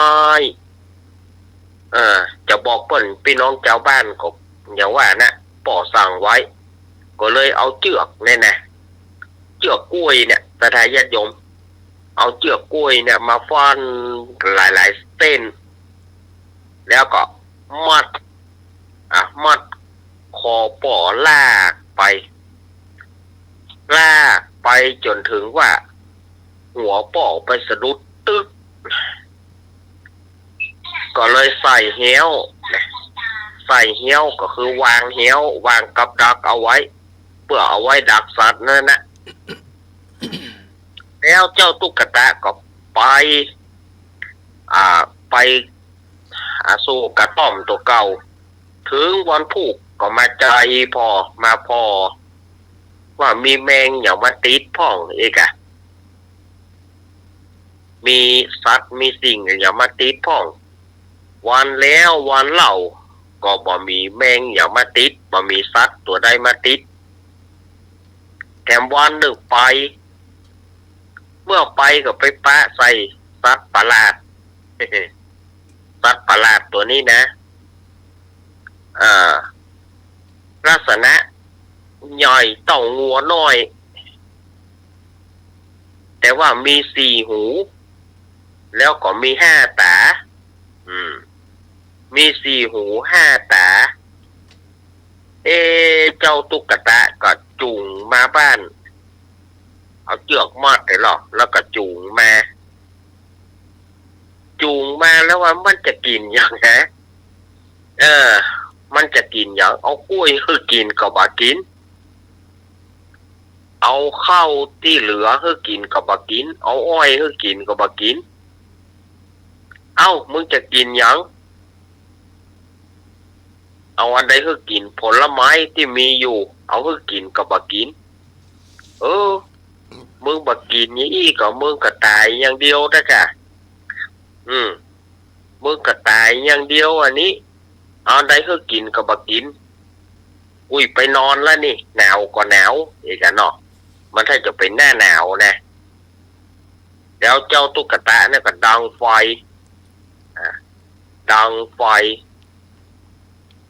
ว่าเจ้าคือแมงนั่นนอนอีก เมื่อถ่านไฟมันตกถ่านตกก็ปรากฏว่าแมงสี่หูห้าตาเนี่ยก็เก็บกินเอาอย่างคือกินบ่กินแปลว่ามึงมักถ่านไฟมึงมักถ่านไฟลูกก็ดังไฟเฮ้อแถมเอาหลัวเข้าใส่แถมเอาหลัวเข้าใส่กับมันก็เก็บกินโอ้พอละอุ้ยไปนอนละกูหนาว หนาวก็หนาวแล้วทานก็บอกไฟหลัวก็บอกมีละนี่นะพอถึงเมื่อเจ้าแมงสี่หูห้าตาเนี่ยมันก็สุแม่ญาติโยมเนอะมันก็ถ่ายมันก็ขี้ออกมามันเป็นทองคำว่ะโอ้กันอีกก็แค่เลี้ยงกันเนาะถ้ามันมีอย่างอีแต่ก็แค่เลี้ยงเก่ามันขี้ออกมาเป็นทองคำโอ้เจ้าตุ๊กตาก็เอาไปฝังไว้แวดบ้านมันนะเอาฝังไว้แวดบ้านนั่นแล้วก็บอกคือไผบอกคือไผก็จนมันเต็มแหละมันเต็มคุ้มบ้านมันอะเอาฝังจนเต็มคุ้มบ้านนะขับมาก็ไปเอาหลัวมาดังไฟเฮ้อเมื่อทานมันตกมันก็เก็บกินแล้วมันก็ถ่ายออกมาโอ้เจ้าตุ๊กตานี่ก็บอกว่าทองคำเนี่ยมันมีนักล้ำไผ่จ้างตีลินนะลินนี่ก็คือเป็นคล้ายๆว่าแผ่นสังกะสีค่าแผ่นสังกะสีที่เอาตีมาสมัยก่อนเพื่อเอาน้ำโจกลงเนาะเอาน้ำโจกลงลินนั่นแหละทีนี้ก็พ่อค้างัวต่างสมัยก่อนพ่อค้างัวต่างเราต่างเมี่ยงต่างอย่างไปขายหน้าบ้านเจ้าตุ๊กตาก็บอกว่าอันพ่อค้าจ้างตีลินก็จ้างตีแผ่นลินทองคำถ้าตีจากตูบน้อยของข้านี่นะไปถึงป่องเบงจรเจ้าพญาป่องเบงจรนี่ก็คือไอ้หน้าต่างที่เจ้าพญาจะสวยแน่แหละถ้าตีได้นะตีไปนี่จนถึงไปถึงที่หน้าต่างเจ้าพญาสวยแน่ลูกล้างแน่จะฮื้อทองคำกู้หลังงัวหมู่พ่อค้างัวต่างก็ตีฮื้อเจ้าตุ๊กตาตีแผ่นลินนั่นน่ะไปจนถึงที่เพราะว่าป่องเบงจรหรือว่าหน้าต่างที่เจ้าพญาจะลูกล้างแน่ถึงวันผูกมาเจ้าพญาล้างแน่โอ้ไผมาตีแผ่นลินนี่แหละก็คือคนไปสืบโจรได้เรื่องได้ราวว่ามาที่ตูบน้อยของเจ้าตุ๊กตานี่รู้เนาะทีนี้ก็ไปหับเอาคนไปหับเอาจ้างเอาม้าไปหับเอาแล้วก็ปลูกกล้วยปลูกอ้อยคัดราชวัตรมาสูดต่างหรอคัดราชวัตรปลูกกล้วยปลูกอ้อยมาเมื่อมาอยู่ในวังมีอยู่วันหนึ่งก็เจ้าพญากับจวนลูกเขยเข้าไปเอี่ยวสวนเพราะว่าสวนอุทยานหรือว่าสวนอุทยานเมื่อไปเอี่ยวสวนอุทยานแล้วแมงสี่หูห้าตานี่มันก็ไปปรากฏว่าเจ้าพญาเนี่ยมีจ่ายค่าได้จะโลภเอามีจ่ายค่าได้ถามอันผัวอีล่าไปเอาไหนมาแมงสี่หูห้าตานี่นะไปเอาไหนมาอีกว่าตามไปเจ้าตุ๊กตาพวกก็บอกเพื่อ บอกว่าแมงสี่หูห้าตาเนี่ย มันจังแมงสี่หูห้าตานี่มันจังเจ้าพญาเมื่อมันจังเจ้าพญามันก็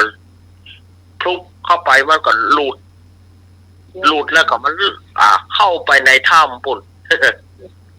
มันก็เข้าไปในหลืบถ้ำปากเพราะว่าเจ้าพญานั่นก็ไล่ตัวแหละเจ้าพญานั้นไล่ตัวเมื่อไล่ตัวเมื่อเข้าไปถึงหลืบถ้ำนะบอกว่าบาผาเนี่ยบาผานั้นบุบเข้าใส่บาผานั้นยุบเข้าใส่เจ้าพญาขังเจ้าพญาเอาไว้ เจ้าพญานะออกมาได้เมื่อออกมาได้ก็บอกคือเมียหลวงสุมาญาติโยมเนอะขอสุมาอย่างแรงนะขอคือเมียหลวงเนี่ยแบะขาหรือว่าอ้าขาแล้วบาผานะมันจะให้หัวมันจะแตกออกมาเจ้าพญาจะได้ออกขอเมียหลวงอ้าขาคือกำเมียหลวงบอกเบาลูกบะเนี้ยลูกบะล่างจะดีเนี้ยคือข้ามาอ้าขากลางคนหลวงคนละเบาลูกเมียหลวงเบาอายเขาเปิดทีนี้บอกว่าเมียน้อยเนี่ยใจกล้ามาอีปี่บะอ้าขามาข้าจะอ้าขาสุมาญาติโยมเนอะพอสุมามกำเตอะมันออกวิทยุเนาะบอกว่า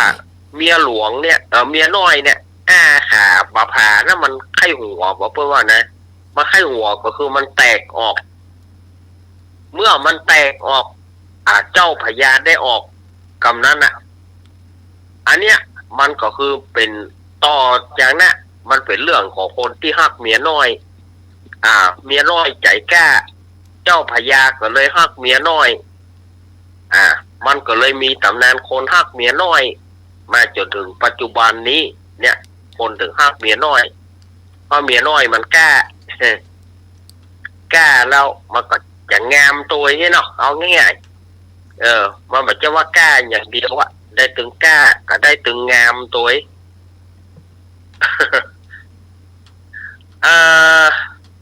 แล้วก็เปิ้นตีปริศนาว่าแมงสี่หูห้าตามันได้แก่อันหยังสี่หูก็ได้แก่พรหมวิหารสี่เมตตากรุณามุทิตาอุเบกขาแต่มันก็แปลได้หลายอย่างนะมันไม่ใช่แปลได้กะตะอีมันแปลได้หลายอย่างแต่เปิ้นก็เอามารวมกันว่าคำว่าสี่หูก็คือพรหมวิหารสี่เมตตากรุณามุทิตาอุเบกขาส่วนห้าตานั่นก็คือศีลห้าข้อห้าตานั่นก็คือศีลห้าข้อที่สรุปเพื่อฟังอย่างตะกี้อันนี้ก็คือประวัติที่ญาติโยมถามกันนักถามกันนะว่าแมงสี่หูห้าตาเนี่ยมันมีอยู่ที่ไหนก็ถ้าผ่ายมาตังลีก็วัดพระบาทห้วยต้มวัดของครูบาวงนะถ้าผ่ายไปตังลีก็จะมีวัดพระบาทห้วยต้มวัดของครูบาวงครูบาชัยวงศาพัฒนาเปิดป้อนไว้ก็มาดูมาดูแมงสี่หูห้าตานี่นะก็ไหนท่านอาจารย์บอกว่าพรหมวิหารสี่กับศีลห้าแล้วมันไปเป็นแมงได้โดยเปิ้นจำลองแปลงรูปสัตว์ไว้เปิ้นจำลองแปลงรูปสัตว์ไว้เพราะเป็นปริศนาธรรมเพื่อคนพิจารณากันดูไปมันบ่มีรูปประธรรมมันบ่มีรูปประธรรมมันบ่มีตัวมันบ่มีรูปบ่มีน้ำแต่ว่าเปิ้นแปลงรูปสัตว์คือพอว่าลักษณะมันอย่างอี้เนออย่างอี้เนออย่างอี้เนอมันก็เลยเป็นที่มาที่ไปของแมงสี่หูห้าตาแล้วก็ลวดพื้นถึงตำนานคนฮักเมียน้อย อันนี้จะแต้บะแต้ก็บอกว่าเนอเปิ้นเล่ามา อาตมาก็เล่าสืบอันนี้แม่บุญธรรมของอาตมาเพิ่นเล่าให้ฟังตั้งสมัยไหนล่ะเมื่อเพิ่นยังมีชีวิตอยู่อาตมาก็เอามาเล่าเนาะ ราชการครับ ว่าจะได้แฮะ สมัยนี้ผู้ชายก็มีเมียน้อยแล้วครับเนาะโอ้ มันมาสุดแต่นั่นแหละ เนี่ยกะเหมือนแมงสี่หูห้าตาเนี่ยกะเนาะมีเมียน้อยเยอะขนาดเลยสมัยเนี้ยครับเนาะถ้าผู้ชายครับมาตรการครับ มันเป็นของไผ่ของมันเนาะไอ้เนาะเอาไปวิจารณ์เพิ่นละมันเป็นของไผ่ของมันเพิ่นถือว่าของเขาไปว่าเพิ่นบ่ได้นะบางทีมันไปว่าเพิ่นบ่ได้เนาะบ่ต้องไปวิพากษ์วิจารณ์กันนะเอาละศรัทธาญาติโยมวันนี้อาตมาภาพก็ใช้เวลาพอสมควรเนาะวันพุธอาตมาก็จะจัดรายการตี 3ตี 3เหมือนเดิมเนอะตี 3ถึงตี 4เกิงวันพุธนี้อาตมาก็จะพักก่อนเพราะว่าวันพุธเมื่อคืนก็ปะกันอยู่เนอะพุธเมื่อคืนก็คงปะกันตามเดิมวันพุธเมื่อคืนนี้ก็จะเข้ารายการก็ประมาณ3 ทุ่มเกิงประมาณ3 ทุ่มเกิงก็ค่อยมาปะกันวันพุธพวกนี้จะเข้าเจ้าหน่อยแล้วดูสถานญาติโยม สถานญาติโยมก็ถามกันหน้ากรรมกันนะพักนี้อย่างที่ว่านะภาระแล้วก็การงานต่างๆก็มีขึ้นมาเรื่อยๆช่วงภาษาถ้าวันโป้นภาษาไปก็จะดีนะก็มาได้อย่างนั่งหนาละช่วงภาษานี่มันก็เข่งคัดกันหน่อย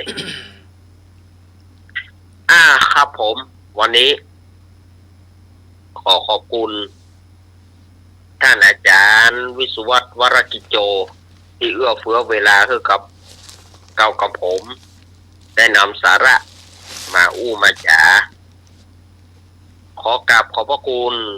ท่านอาจารย์ท่านพระครูใบดิกาสมัครยานาสีโลด้วยความเคารพนะครับครับผมขอขอบคุณโยมพี่สมัยสุริยดรผู้ดำเนินรายการเจ้าขอบคุณเจ้าลุงหนุ่ยเตเนอร์วันนี้บอกว่าลุงหนุ่ยหายไปไหนเนอะวันนี้นะหนุ่ยเป็นลา2 วันก่อนเสาร์ติดเนาะครับเป็นพูดแมลงไทยมาละพ่อไปเจ้าพยาละอย่าได้กะเดินทางไปกลับสวัสดิภาพปลอดภัยเนอะลุงนุยเนอะด้วยความเป็นห่วงเนอะแล้วก็สถานญาติโยมทั้งหลาย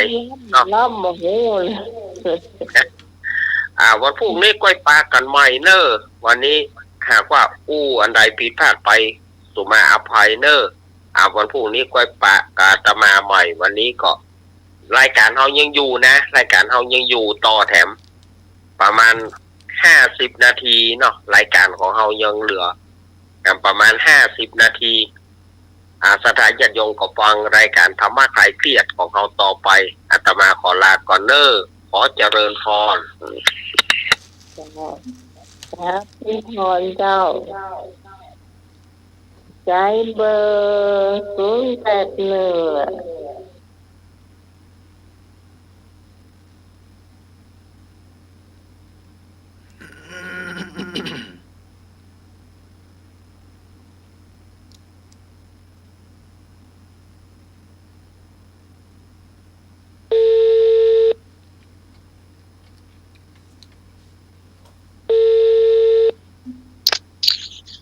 เจ้ากราบไหว้สาเจ้า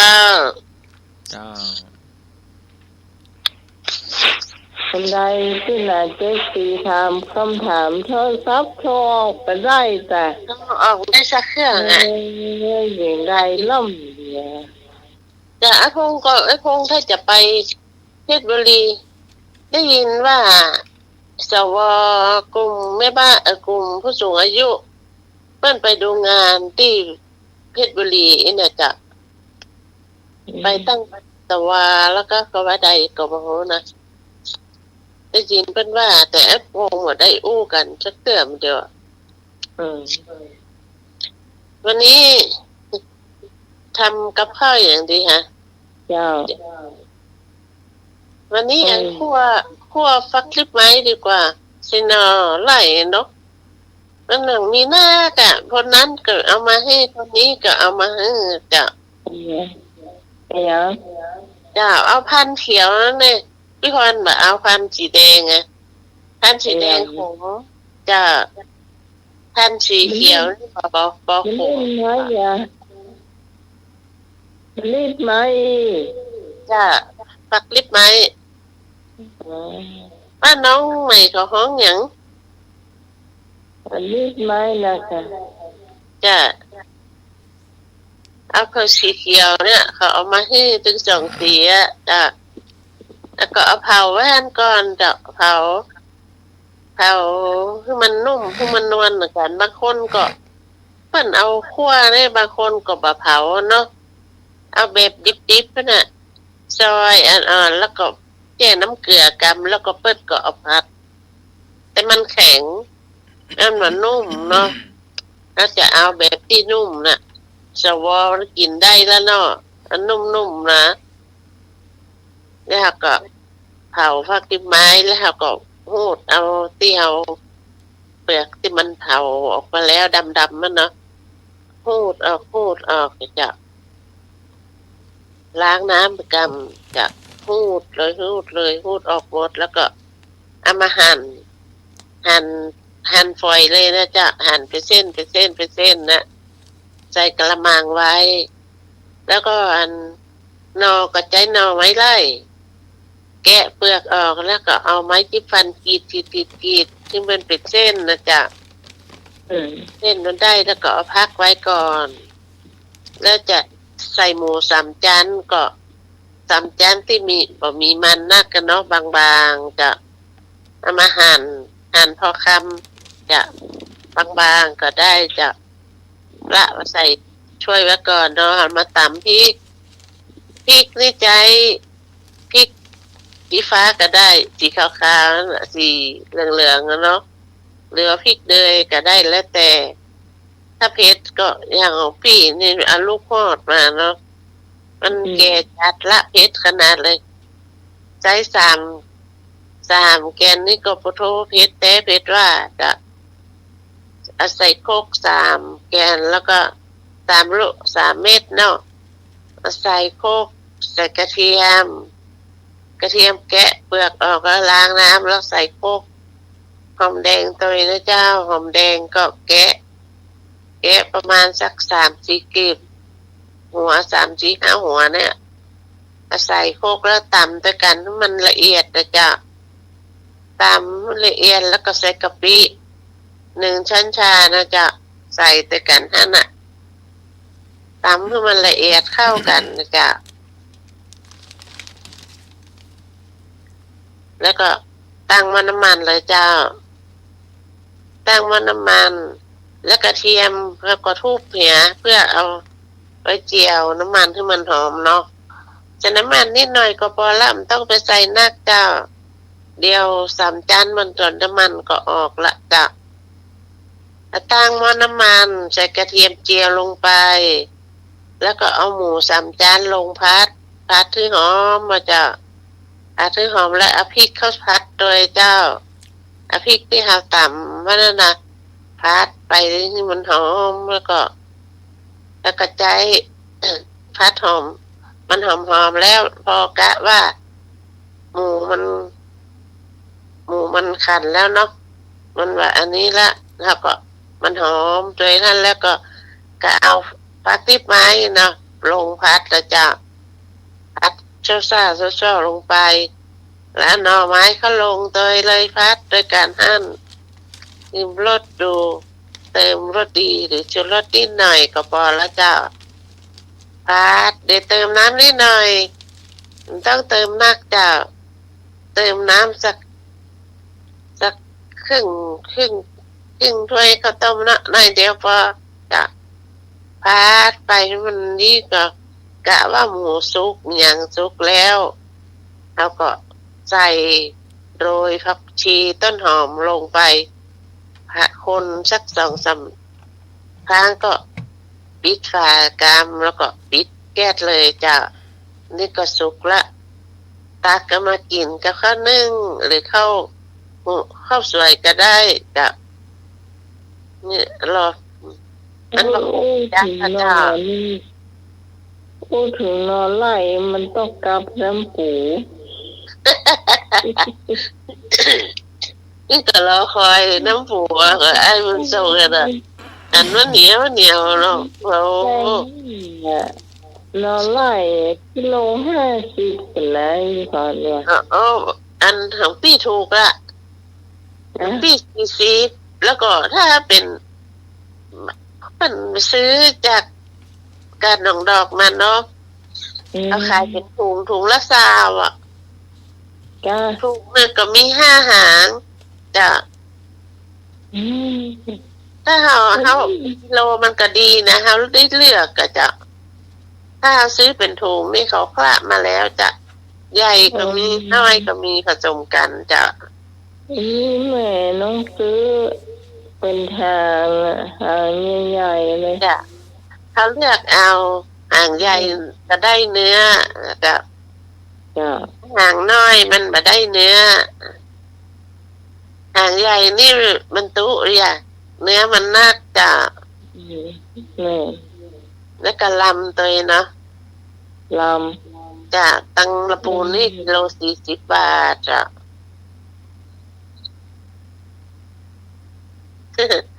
ได้กินน้ำปูกับว่านอไล่นี่ถึงจุดยอดละเนาะแต่แล้วพี่กรณ์ว่าจะมาวันนี้แวะไปทำงานเถอะกิจกรรมมันแน่ฝนมันตกค่ะน้องไหมฝนตกตั้งแต่โหตะคืนนี่ล่ะฟ้าห้องฟ้าคางพี่นี่กลัวลุงนุยโทรมาหาแต่ว่าเดี๋ยวพวกมีพยากรณ์อากาศฝนตกนะค่ะเดี๋ยวนี้ก็ออยอยู่อ่ะพี่ไปธรรมะสัญจรมาออยซิกจ้ะแต่วันนี้มันก็ตกตักนะเนี่ยจ้ะตกตักแต่นักว่าตกนักแต่น่ะจ้ะขนาดแดดออกก็ยังตกอยู่อ่ะพี่กะว่าจะเอาลำไยออกตากเลยโอ้เสียดายแต่มันก็ได้ตากตอนหลังบ่ายโมงไปแล้วจ้ะมันหยุดละสุดท้ายล่ำมีไล่จะหำเตี้ยเดียวหำถาดเดียวนะ ดีมาเจอฝนวันนั้นเจอแดดที่โน้แห้งดีจ้ะร่วนชุยๆอ่ะน้องไหมวันผูกไปนี่ฝนจะตกตึงวันเลยค่ะแต่กะมีพายุเข้ามาละลำไยมีละมดพอดีเลยได้นี่แล้วก็ตี้ใจในห้องพีดแล้วก็เอาไว้ใส่ถะมุนวันที่22 กันยานี่เป็นธรรมะสัญจรวัดพระเศร้าจะทำวุ้นลำไยกะทิไปถ้ามีมะพร้าวอ่อนอ่ะหายากมั้งไหมกันยาจะใจกะทิวุ้นลำไยกะทิเอาดีกว่าจะใส่กอกก็จะ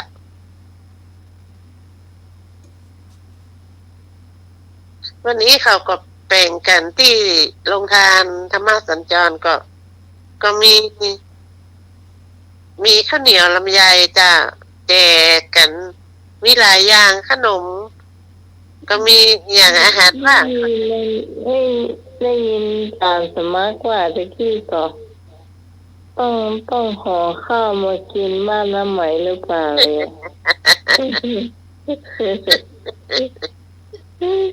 น่ากลัวน้องใหม่เลี้ยงมากุ้มมันเนาะเพราะเลอะจ้ะจะกินผักกะเพรามะเขือม่วงก็ได้เหรอ จะกินอย่างเตี้ยน่ะเตี้ยจัดสมักเขาว่านะกะลาบเนี่ยถ้าเป็นพันเทไปวัดก่อนนี่นะได้กินเนี่ยต้องมาบ้านน้องใหม่นี่นะแฟนอันที่วัดที่มาหัวเป็นมีโรงทานนี่นะแล้วมาหัวเนี่ยก็ไม่ได้จะมีอยู่ก็ถ้าจะมีอยู่จะแล้วก็หูเหมือนกันว่าเปิ้นมันแล้วแต่ว่าเขาเข้ากี่โมงแต่มันเข้าไม่ใช่ช่วงเดียวกันนะใช่ละเปิ้นเข้ามาพร้อมกันมันจะมีกับหูแต่บางคนก็เข้าไม่คืนบนเนี่ยจ้ะเราแน่นอนแล้วหรอจ้ะช่วงบ่ายเนี่ยยังธรรมะสัญจรพี่เขานี่ลงทะเบียนเสร็จเพื่อกระแจกถุงนะถุงกระดาษนะในท่านก็มีน้ำมีนมมีขนมมีให้พร้อมเสร็จเนี่ยแล้วใครจะไปเอาเพิ่มเติมที่โรงทานตั้งแหมก็มีเพียบอะก๋วยเตี๋ยวก็ยังก็หมด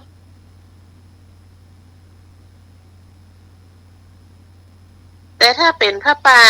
ถ้าปลาเข้าพร้อมกันนี่ก็จะมีก็มาหัวหน้าอย่างบ้านน้องใหม่กันก็หายบ้านมาเนี่ยจ้าอะใจละมันต้องไปหายบ้านมานะจ้านะจ้าเพราะว่าผ้าป่าแบบนี้มันเป็นผ้าป่าสามัคคีเนาะแล้วเพื่อนฝูงไผ่มีจะตั้งต้นมา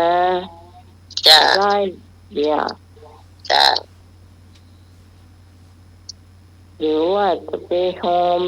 ไม่ยายไปห้องยายแล้วไปก็ได้จ้าเป็นบอกว่าจะเข้าเป็นกลุ่มเมื่อคืนหมู่ที่มีม้าเขาเข้าเมื่อคืนอันนั้นหมู่เขาเป็นกินตัวลำตัวกำควายตัวอันนั้นเขาชอบ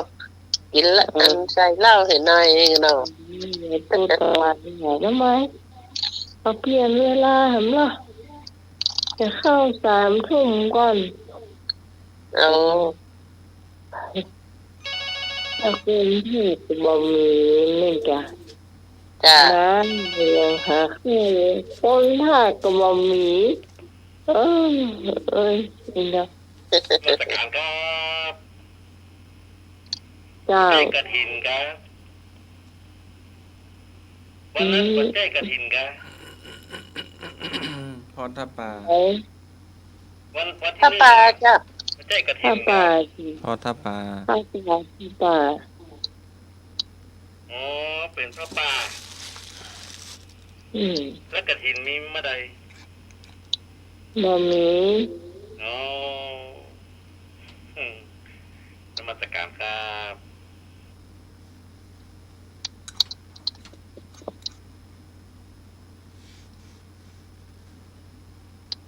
มันมีเจ้าภาพเนาะแต่ทีมเนี่ยต้องจ่ายเงินนักอยู่จ้ะจังปะเศร้าคนนี้มีเจ้าภาพเนี่ยคนตั้งต้นแล้วก็เป็นกฐินสามัคคีจ้าแต่ละบ้านก็จะนำกฐินหนึ่งตัวเก่าไปกฐินสามัคคีจ้ะมันจะต้องมีคนจะเอาอันนั้นอันนี้ตีก้อนนั้นได้นักอะเงินเป็น700,000ตายกันแหละถ้าสถานะอย่างดันปานนี้ก็ได้อยู่อย่างประสาท200,000เขาก็เปิดก็พอใจแล้วอันนั้นสถาบันเพิ่งเพิ่นมาห่วมตัวอันนั้นมันเป็นขบวนแต่เลยปีแรกที่เพิ่นมาอยู่น่ะที่จริงนะกฐินนี่เพิ่น เอาผ้าไตรผ้าไตรว่าผ้ากฐินว่าจะเงินนี่เป็นปัจจัย จะได้ตะใดเพิ่นก็ว่าจะ ทีนี้เพิ่นซื้อเก้าอี้อย่างตัวอ่ะกะเก้าอี้เดี๋ยวนี้มีละซื้อเก้าอี้ตัวได้ปัจจัยตัวก็ถือว่าได้ปีนั้นได้นักแต่เลยนี่โอเคมาคราวนี้ก็สถาบันเพิ่งไปก็จะตัวจ้ะจะให้กี่โมงของเปิ้นหรือบ่ให้เนี่ย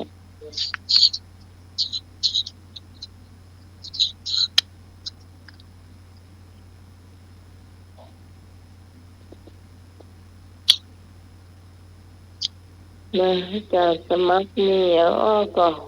หรือว่าเราเชี่ยไปจ้ะ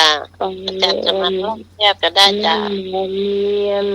ร้อนตอบปัญหาเขานี่เจ้ามี มันอยู่ในห้องกระจกมันไม่ค่อยได้ยินเนาะก็เห็นถาม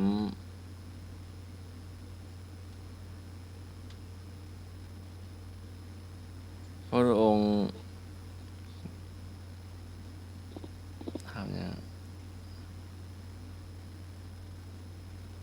พระพุทธองค์กี่พรรษา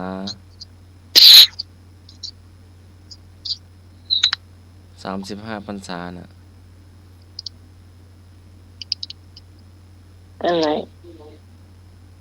มันเป็นศาลากระจกเนาะอยู่ในห้องอบเวทีอยู่ด้านนอกเนาะบ่ค่อยได้ยินบ่ค่อยได้ยินเจ้าเพิ่นมันมีลำโพงเพิ่นบ่ดังกับเจ้าเพิ่นน่าจะบินหน้าไปทางในศรัทธา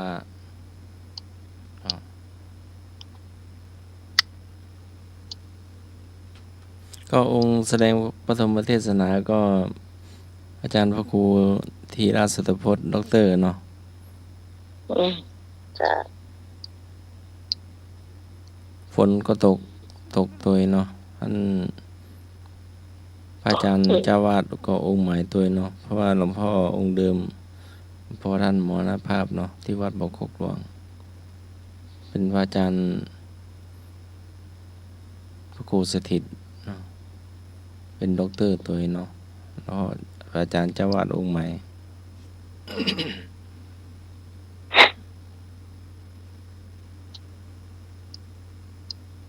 แล้วก็เห็นถามคำถามนี้ด้วยเนาะ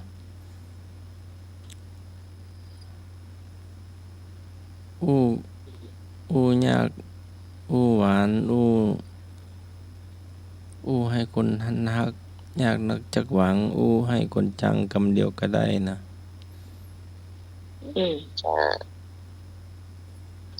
เห็นคำถามอันนี้อยู่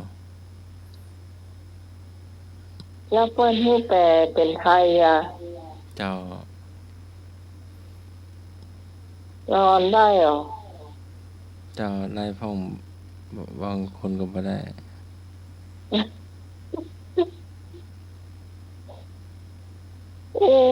เปิ้นฮักยากนักจักหวังเปิ้นจังเดียวก็ได้ก็ทานก็ถามหาพูดให้คนรักเนี่ยเนาะเจ้า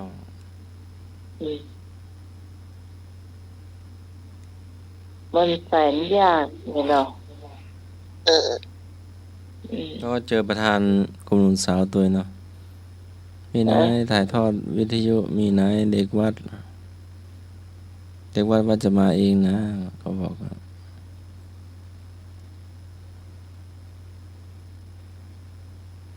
แล้วก็เจอหลวงพ่อพระครูวิทิตศาสนาธรพูดให้คนเกลียดแป๊บเดียว ก็ได้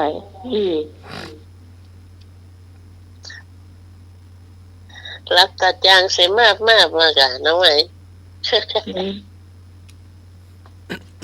คือเพิ่นจางกำเดียวก็ได้อ่ะกำเดียวเพิ่นก็จางแล้วเวลาอู้เพิ่นฮักเนี่ยโอ้กว่าเจ้นจะฮักเอานี่มือนะแกเนาะ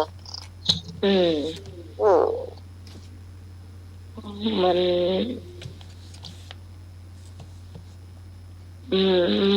มันต้องยากจ้าบางคนก่อยปากหวานก็ส้มเนี่ยปากหวานก็ส้มป้าป้าสีเนี่ยจ้าวันนี้หลับกี่โมงพรุ่งนี้ก็ไปประชุมวัด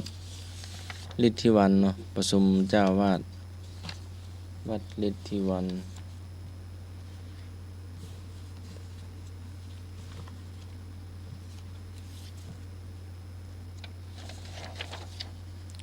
ประชุมครั้งหนึ่งที่วัดป่าไม้แดงอำเภอชัยปราการวันที่19สิงหาคม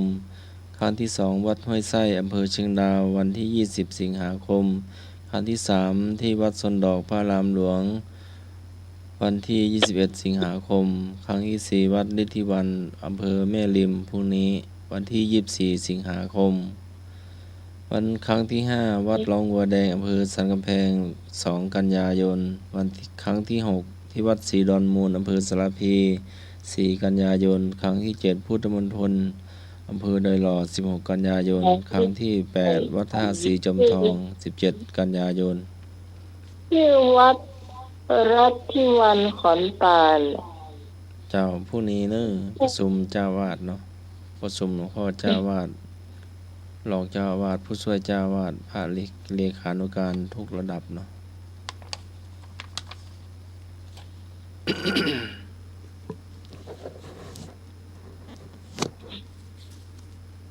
เจ้าวาดเสียเจ้าที่เจ้าวาดวัดดอนตันจะไปได้หรือเปล่า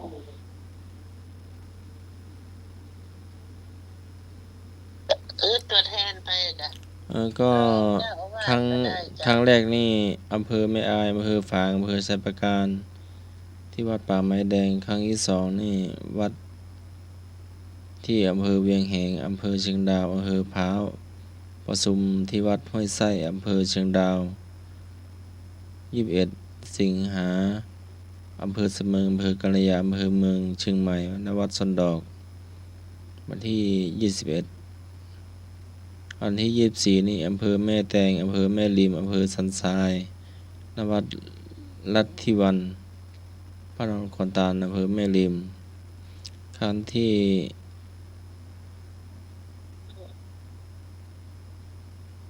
2กันยายนอำเภอแม่ออนอำเภอสันกำแพงอำเภอดอยสะเก็ดวัดหนองบัวแดงอำเภอสันกำแพงก็วันที่4กันยาอำเภอสารพีอำเภอหางดงอำเภอสัมปะตองณวัดศรีดอนมูลอำเภอสารพีครั้งวันที่16กันยายนอำเภอแม่วางอำเภอดอยหล่อพุทธมณฑลอำเภอดอยหล่อแล้วก็17กันยายนอำเภอฮอดอำเภอจำพองอำเภออมก๋อยอำเภอแม่แจ่มอำเภอดอยเต่าณวัดพระธาตุศรีจำทอง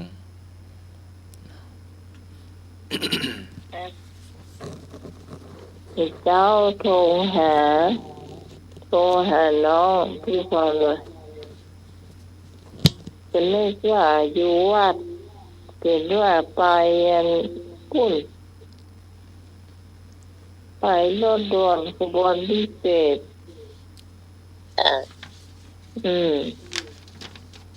เนี่ยตลอดมาเขาก็ใช้นั่นตลอดเนาะเรียนโทรศัพท์ของไอ้หนุ่ยวันนี้อาจารย์ใช้ไลน์เจ๊โทรไลน์เลยชัดเจนเนาะ เสียงแต่เจสีชัดเจนเนาะ จะเสียงดังชัดเจนดีจ้ะ แล้วก็วันนี้รถด่วนขบวนพิเศษหน้าวัดพอโคกหลวงอำเภอเมืองตำบลท่าศาลาวันที่23สิงหาคมแรม4ค่ำเดือน11เหนือ คำต่อไปเหรอ ครั้งที่7ณวันอาทิตย์ที่31สิงหาคมณพุทธมณฑลจังหวัดเชียงใหม่อำเภอดอยหล่อตำบลดอยหล่อเวลา 13 นาฬิการายการพิเศษเนาะสถาวัดฝายหินก็ไปตัวเนาะรถมหาวิทยาลัยท่านพระอาจารย์พระครูสมุทิรเชษฐ์เนาะได้ติดต่อประสานทำหนังสือไปเนาะก็สถาก็ม่วนเนาะก็จะห่อเข้าไปตัวเนาะจะได้ไม่ลำบากไปข้างหน้าเนาะ เข้าตัวเห็น วันที่ครั้งที่ไปบ้านเห็นว่าเราอ่อนหิวข้าวมันได้กินข้าวอย่างเงี้ยค่ะ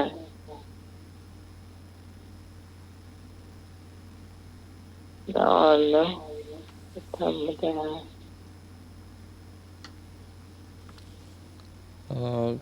ครั้งที่ครั้งที่8วันอาทิตย์ที่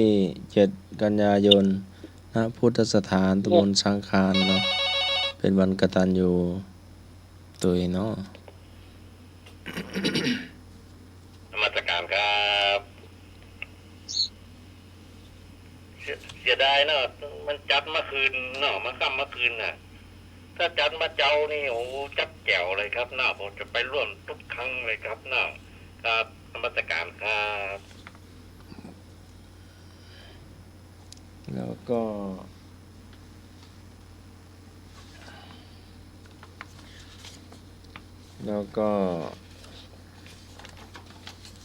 ธรรมสัญจรตำบลสุเทพอำเภอเมืองจังหวัดเชียงใหม่เนาะครั้งต่อไปก็เหรียญบ้านเชิงดอยก็ผ่านมาละ12สิงหาเหรียญบ้านเชิงดอย19สิงหาวัดพระธาตุดอยสุเทพ20สิงหาวัดศรีสุดา21สิงหาวัดประหารพร22สิงหาวัดใหม่โรงเรียนบ้านห้วยทราย26สิงหาที่วัดสันดอกพระอารามหลวงนึงเวลา 13 นาฬิกา27สิงหาวัดฝายหินเนาะ13 นาฬิกาถึง 16 นาฬิกาเนาะพระเจ้าวาดก็จะให้ไปใช้สถานที่ที่ธรรมสถานเนาะเหมือนปีที่แล้วแล้วก็28สิงหาที่วัดผาลาดเนาะพิธีปิดโครงการเนาะโครงการธรรมสัญจรและวิปัสสนาสัญจรก็ได้งบประมาณจากเทศบาลเมืองนครสุเทพเนาะที่ได้อุปถัมภ์ที่ได้ให้งบประมาณเนาะแล้วก็ธรรมสัญจรตำบลสุเทพก็ครั้งที่2ณวัดใหม่ห้วยทรายวันที่30สิงหาคม2568เนาะ 13 นาฬิกาเป็นต้นไปครั้งที่3วันที่14กันยายนณวัดณบ้านดอยปุยเนาะเจ้าในนามอบตเนาะหน่วยอบรมประชาชนประจำตำบลเนาะอปอในนามวัดพระธาตุดอยสุเทพตัวเนาะในนามพ่อกำนันใหม่ตัวเนาะต่อฮะปตร่วมปฏิบัติธรรมสัญจรแล้วก็อันสุดท้ายเนาะคณะสงฆ์จังหวัดเชียงใหม่ขอเชิญร่วมมาบุญเป็นเจ้าภาพท ทุนการศึกษาเพื่อฉลองปริญญาธรรมโมหิตาจิตแด่พระภิกษุสามเณรจังหวัดเชียงใหม่ ผู้กสอบวารี 2568 ในวันเสาร์ที่ 27 กันยายน 2568 เวลา 9 นาฬิกาพิธีทำบุญทักขินานุปทาน เวลา 13 นาฬิกาพิธีฉลองปริญญาธรรมโมหิตาจิต ณ วัดสมเด็จพระรามหลวงตำบลสุเทพอำเภอเมืองจังหวัดเชียงใหม่เนาะสามารถทำบุญได้เนาะแต่ละองค์ท่านก็มีมอบถวายทุนเนาะจะเป็นนักเป็นน้อยก็ร่วมได้เนาะ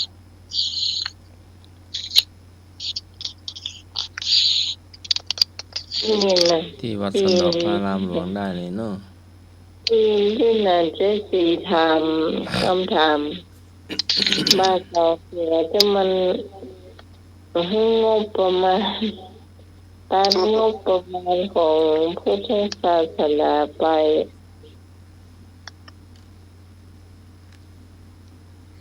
ที่พอได้ยินเนี่ย จ้า อย่าให้เลือดตรงไม่เป็นบ้าเสียใจ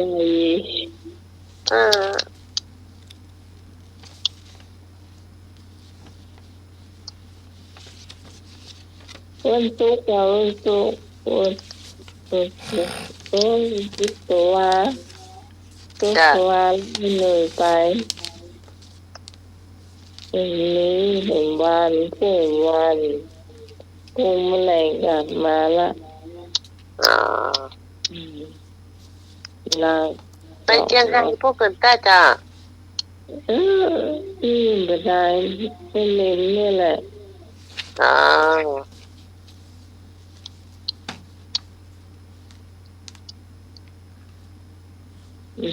นี่เหรอก็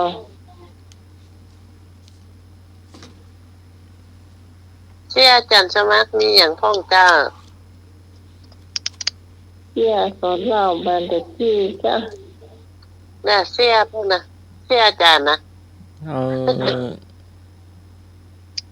ทางเข้าฟังเทศเนาะหลวงพี่ผู้มีเทศมาสินวลยังไม่ได้ยังไม่ได้กินข้าวเลยปันข้าวให้11 โมงมาว่าจะสั่นข้าวบ่มีแล้วมีแต่ข้าวเปล่าจบให้ดูหมาเนาะมันเฝ้ากุฏิเนาะมันไปไหนเนาะวิ่งอยู่ก็เลยเอายำจิ้มไก่เข้ามาเห็นนะปันกันเนาะคนก็กินไม่เห็น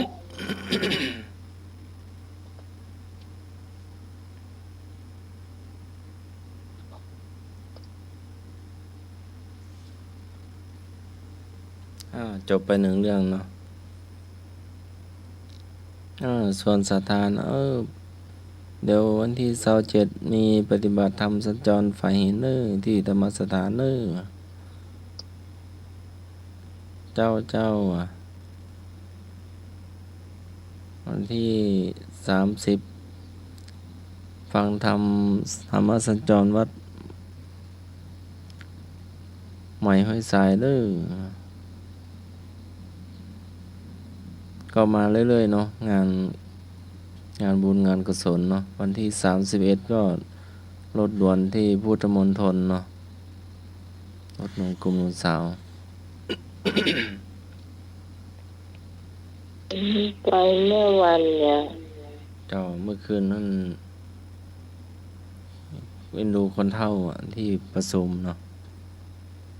จะลงรถจะขึ้นรถจะลงรถมันมืดเนาะได้ไก่เมื่อวานเนาะหันพ่องบ่หันพ่องเนาะหันพ่องบ่หันลายนะลงรถบางทีเราก็ลงรถแล้วเนาะไปขึ้นรถคันอื่นว่ะขึ้นรถแดงไปขึ้นรถแดงหน้าใหม่ลงรถเจ้าไปเมื่อคืนเนี่ยไปขึ้นรถแดงหน้าใหม่โซเฟอร์ขับตกใจเงี้ยยังมันหลงกันนะครับ หลงขึ้นรถผิดอ่ะ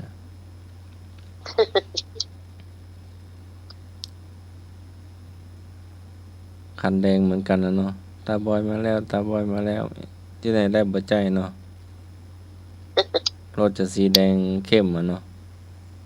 รถแดงคันนี้สีออกสีเลือดอ่ะเนาะสีแดงแดง ตอนไหน ขามาน่ะขาปิกนะทาจะไปขึ้นอีกคันหนึ่งกันนะก็เลยพอดีๆไปใจมันไม่ใช่รถตาบอยรถแดงตาบอย จะสีเข้มกว่าใหม่กว่าเนาะ ก็สังเกตหมวกแกเนาะสังเกตหมวกแล้วสังเกตผมเนาะผมขาวหมดเนาะ ทะเบียนเนี่ยมันมีป้ายทะเบียนรถเหรอ จำแต่รถกับโชเฟอร์นะจำโชเฟอร์ผมขาวเนาะ ถ้าไปในไกล ต้องจดไว้เนาะ ป้ายทะเบียนรถกับที่จับ ขาปิกมาจำวัดนะหลับ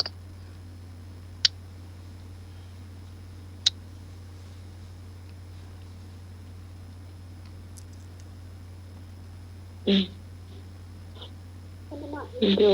เวลากัน เดี๋ยวพรุ่งนี้จะไปประชุมเจ้าวาดเนาะไปเอากองเลขา ก็ ประเตเจ้าเนาะ อันนี้เอาของคงจะยุติรายการไว้เพียงที่ก่อนเนาะมันก็ใกล้หมดเวลาค่ำ7 นาทีย้ายเนาะนี่จากสมัครลาก่อนนะสุดท้ายลาก่อน ค่ำคืนนี้ก็ไหว้พระสวดมนต์แผ่เมตตาหยาดน้ำเนอะ